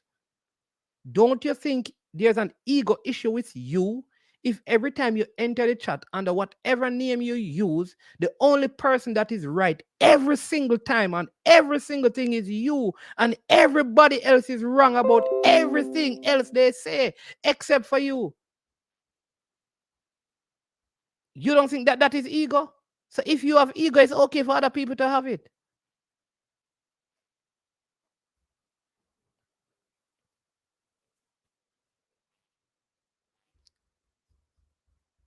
So, hey, let me say this. Big up CFAds. Steph Curry, up.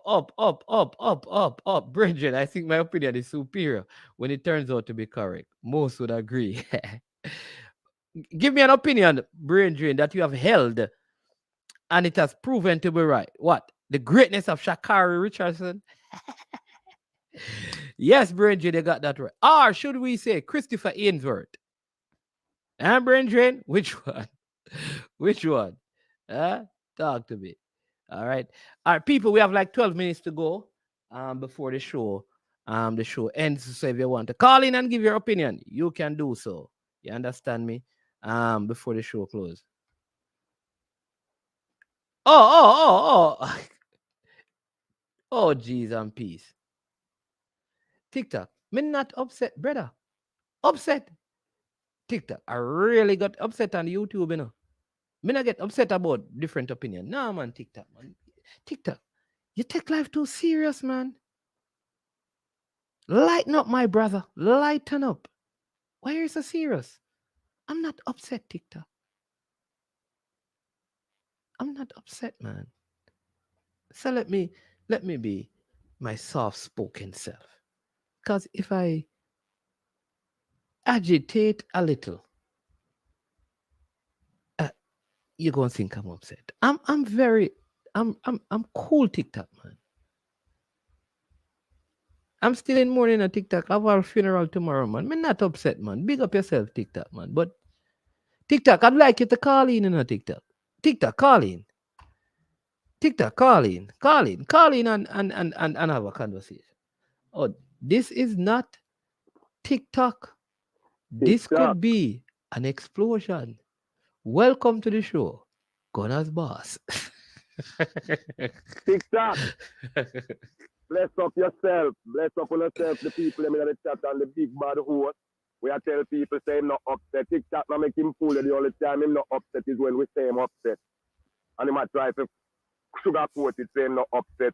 This man is a man when very angry when you challenge him for anything years. Let me tell you now, I'm a friend for enough years, enough battle me and him a fight before, even I am sure sport.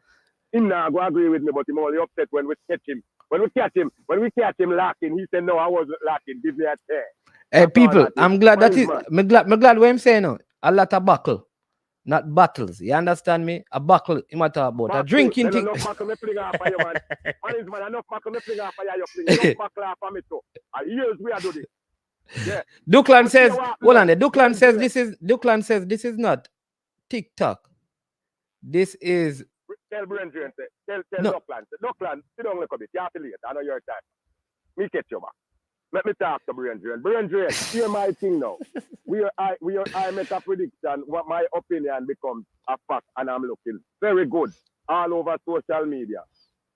A few years ago when they took when Sean Payton take over the job at Denver last year, and they say he could fix Russell Wilson. I was the first one who go out on social media and say that guy is broken and will never be fixed.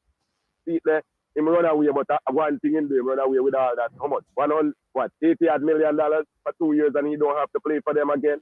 That's what I'm talking about. That was a fact. He's broken. He cannot be fixed. So, me agree with you when you say when you make a prediction and it work out that way there. Yeah, the goat. So, me name myself the goat. Mannings, man, what you say now? Me done with that. Okay. Duckland, your time now. When you say Duckland? Yeah, man. That connector, yes. This is Pine Action. Duckland is saying that this is not TikTok. This is riffraff. Oh, okay. I can't disagree with that one because based on what the great, based on what, yeah man, you can't tell me some, yeah, tell me some, yeah man, bootmaker. Yes, based on what. Hey, hold on, come.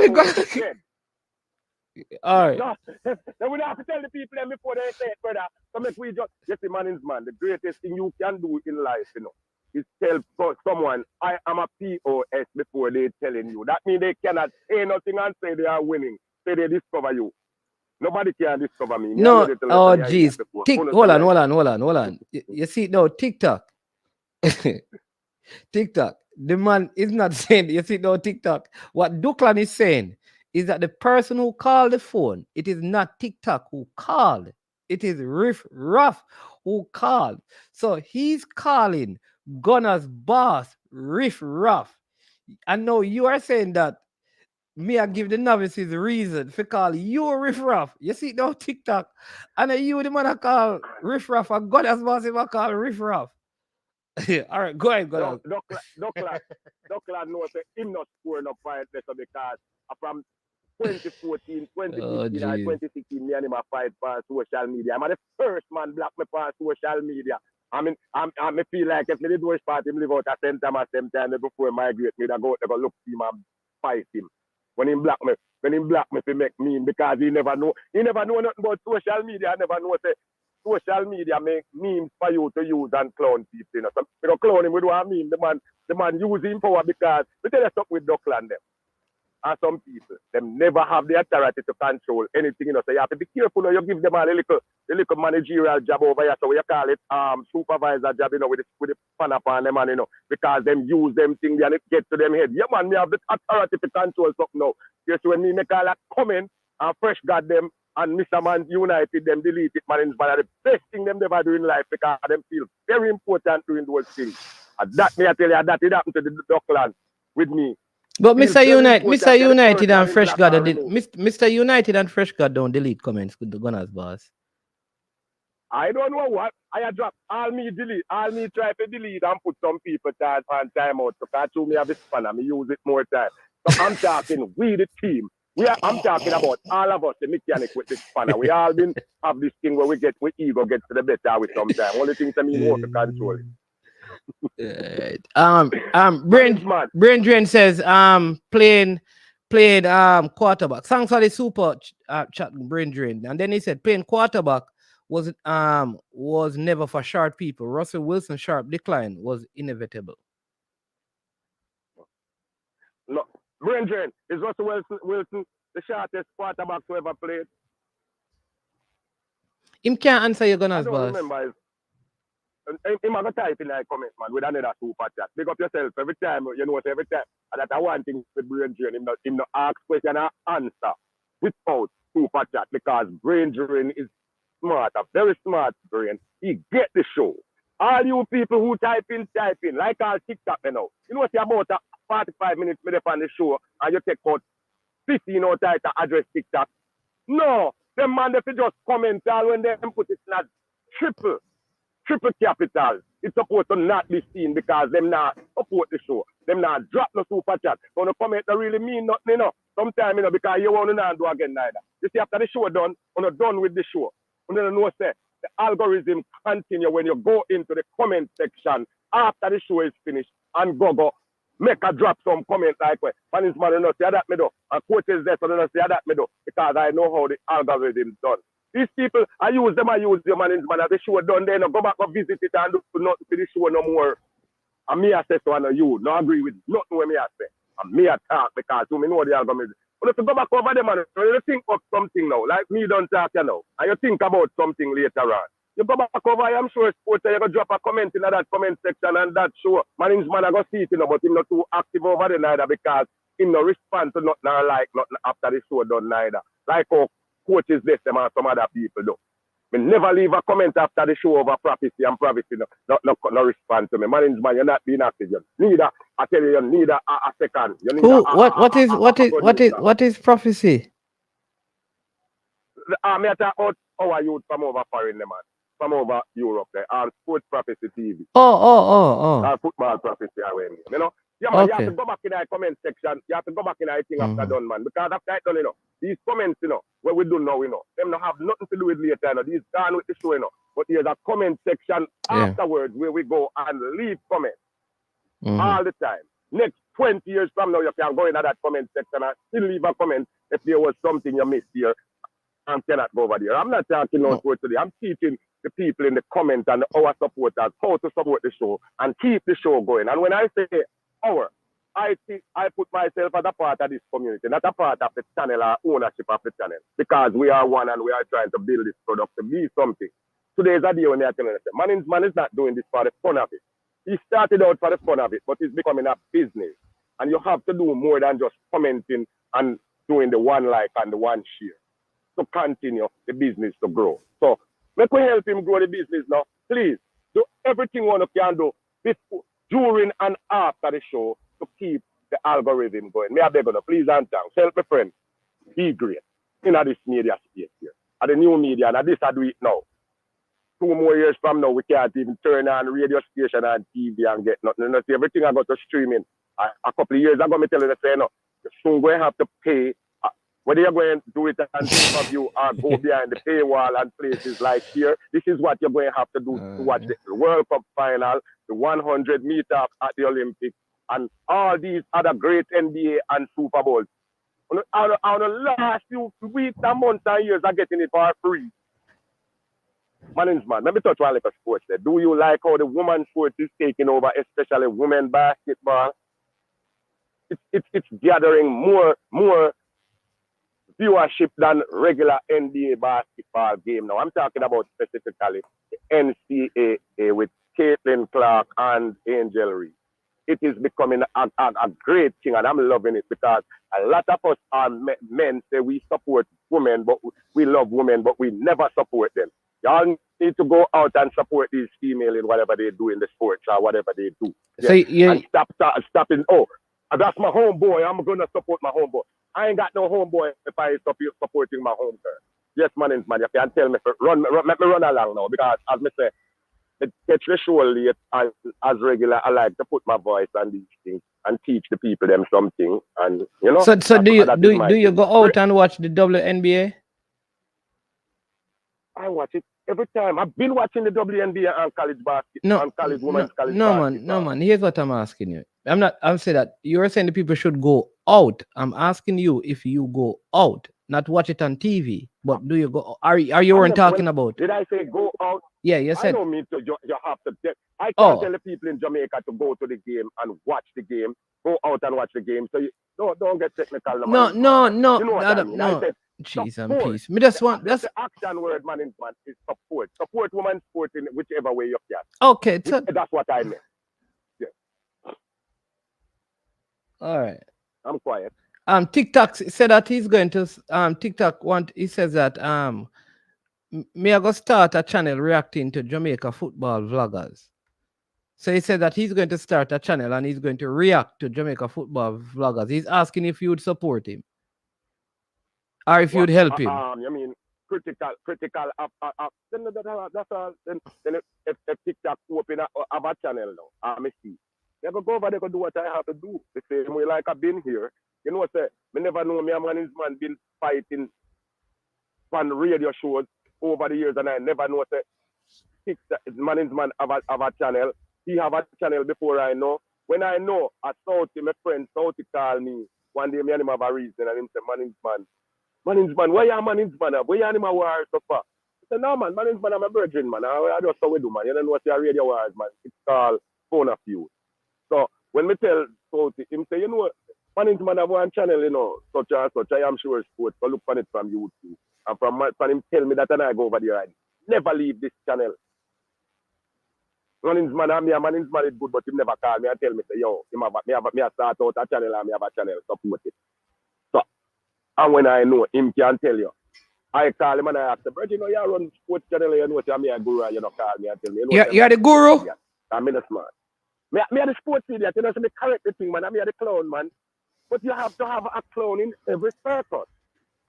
Okay. So one thing though, Gunners boss. Listen, I appreciate how when you call in, right? We'll be having a particular discussion and you just take the conversation to a completely different place. You are like the pivot caller. You see what I told you, man. You said this show done in 12 minutes, so me never have nothing to talk about. I just start listening to the show. From my company show, the only thing I hear you talking about is TikTok, this, you know, and a TikTok alone, you know. So me don't want to talk about TikTok. So me not have to change the subject to something else. Me never listen to show. I don't know what the show is about. But I don't even see what the thumbnail says. I am saying to you that you are good for calling in because you have a way of pivoting the show in a different direction, which is what you just did. Thank you very much. I thought I was being criticized. I told you I've been fighting all my life. I don't know when it's fight. I don't know when it's good or it's bad. So I always react to it thinking it's bad. All right. TikTok said that he's going to call you Gunners boss. He said when him start him, I will call you because he said that you're a very fair person. No, but just we not have no problem with that. You know, we need somebody to be critical of people like Mannings man and Ryan and all these other bloggers. We need somebody to be critical of them. We can't just have everybody hugging them and say, "Oh yes, they're good man, them good." We want somebody to criticize on it, and it won't be in a bad mind. We are like our Jamaican love, so we love to say people bad mind. It will just be a way of making content for the people. Because I know everybody loves everybody. You know, some people out the road right now want to talk some bad things about Mannings man, but I told them not get the platform see it yet. How long you said? How much time you said I had for the show to finish? 12 minutes. How long is the phone call? I'm here 14 minutes now, so if you feel like you can go now. I'm here for 14 minutes in 10 seconds. Mannings man, the show nice. Tomorrow Thursday done. Super Friday, we can't wait. Pick up yourself, Ranger, continue supporting us. All you people continue supporting us. But just remember, I know I told you did not know. The show still continue after Mannings man press that end button and say. Tell them that you're on you are the manager for the I am sure Facebook fan page. I am sure sports fan page and Facebook will not fan over here. Go over there, go look feet and join there, I am sure. And let's have some good discussion over there, not only about football, because as you know, I am not too much of a football person. I do the football things because my homies are doing the vlogging and I want to support them. But I'm not interested in football. Hey, I don't like when people refer to us as homies and them thing then. Just a friend. I never say homo. I said homies. What you talking about, homo? That's what you're my homeboy, man. Whether you like it or not, you're my homeboy. So whether you like it or not, we Jamaican, we homies, man. And you don't have to like it. That's why. So why you just can't say friend? Why you can't just say brethren? Friend. If we say me brethren, because that's what I know Jamaican say brethren. The America is so long, me American, you know. So me I'm going to say with the American. That's my homeboy. Listen me. I guess when I say my homie is closer than my brethren, man. That's what you need to understand. When someone says the homie is more loyal than my friend. So I understand. What I'm saying though, Gunners boss, if you're referring to Jamaicans, we normally say brethren. Why wouldn't you say brethren? Why would you say brethren? Because I am where people don't use that word. But you're not talking to an American. You're talking to Jamaicans and what all I'm. What? Mannings, man, I'm talking on a YouTube channel to the world, but okay, so calling me. I have to go. Have a great day. We will talk later on or tomorrow. I have to. You just gone, so okay. Brain Drain just put in his 5-month membership and Drew Fortis as well. They are saying that you haven't done your membership yet. All right, so that's Gunner's boss. He's on hold. The boss probably stepped into his office. So he has to run. Big up Gunner's boss. You understand me? Yeah, man. Listen, I don't mind when people like Gunner's boss call because you know they offer different stuff where the show is concerned. You understand me? Yeah, man. So big up Gunner's boss. Yeah. All right. Yeah. So listen, people. 2 hours, 38 minutes. I want to thank every single one of you, right, for being on the show today. Again, I urge you to hit the like button, subscribe, and share. If you can get one more person to subscribe, that would be fantastic. Share the video, all right? And let's continue to grow the platform. It may not make sense, but a lot of the things that Gunner's boss says, they really are. Fresh gotta know, we didn't touch the under 20, but I promise you that I'll cover that tomorrow. I am Mannings Man. This has been I Am Sure Sports. And as usual, when it gets to the end of our daily programs, we say we are, over, and we are O-U-T out of here. Yo, watch about dog, SK New heard this. The body out there, Sniper King I represent for I Am Sure Sports. You get to me, I say, when you want the latest news and sports and updates and all of that, check out I Am Sure Sports. You know the thing goes in. Remember, cover the whole island. Remember Kingston, Westmoreland, Galchester, Ocherase, Galtigo Bay. Everywhere. I Am Sure Sports. Check it out for the latest news and latest updates. Sniper King I represent. Where them feel like? Ha. Yeah, someone on for the food from young, from where they knee height. I Am Sure Sports. Yeah, dog.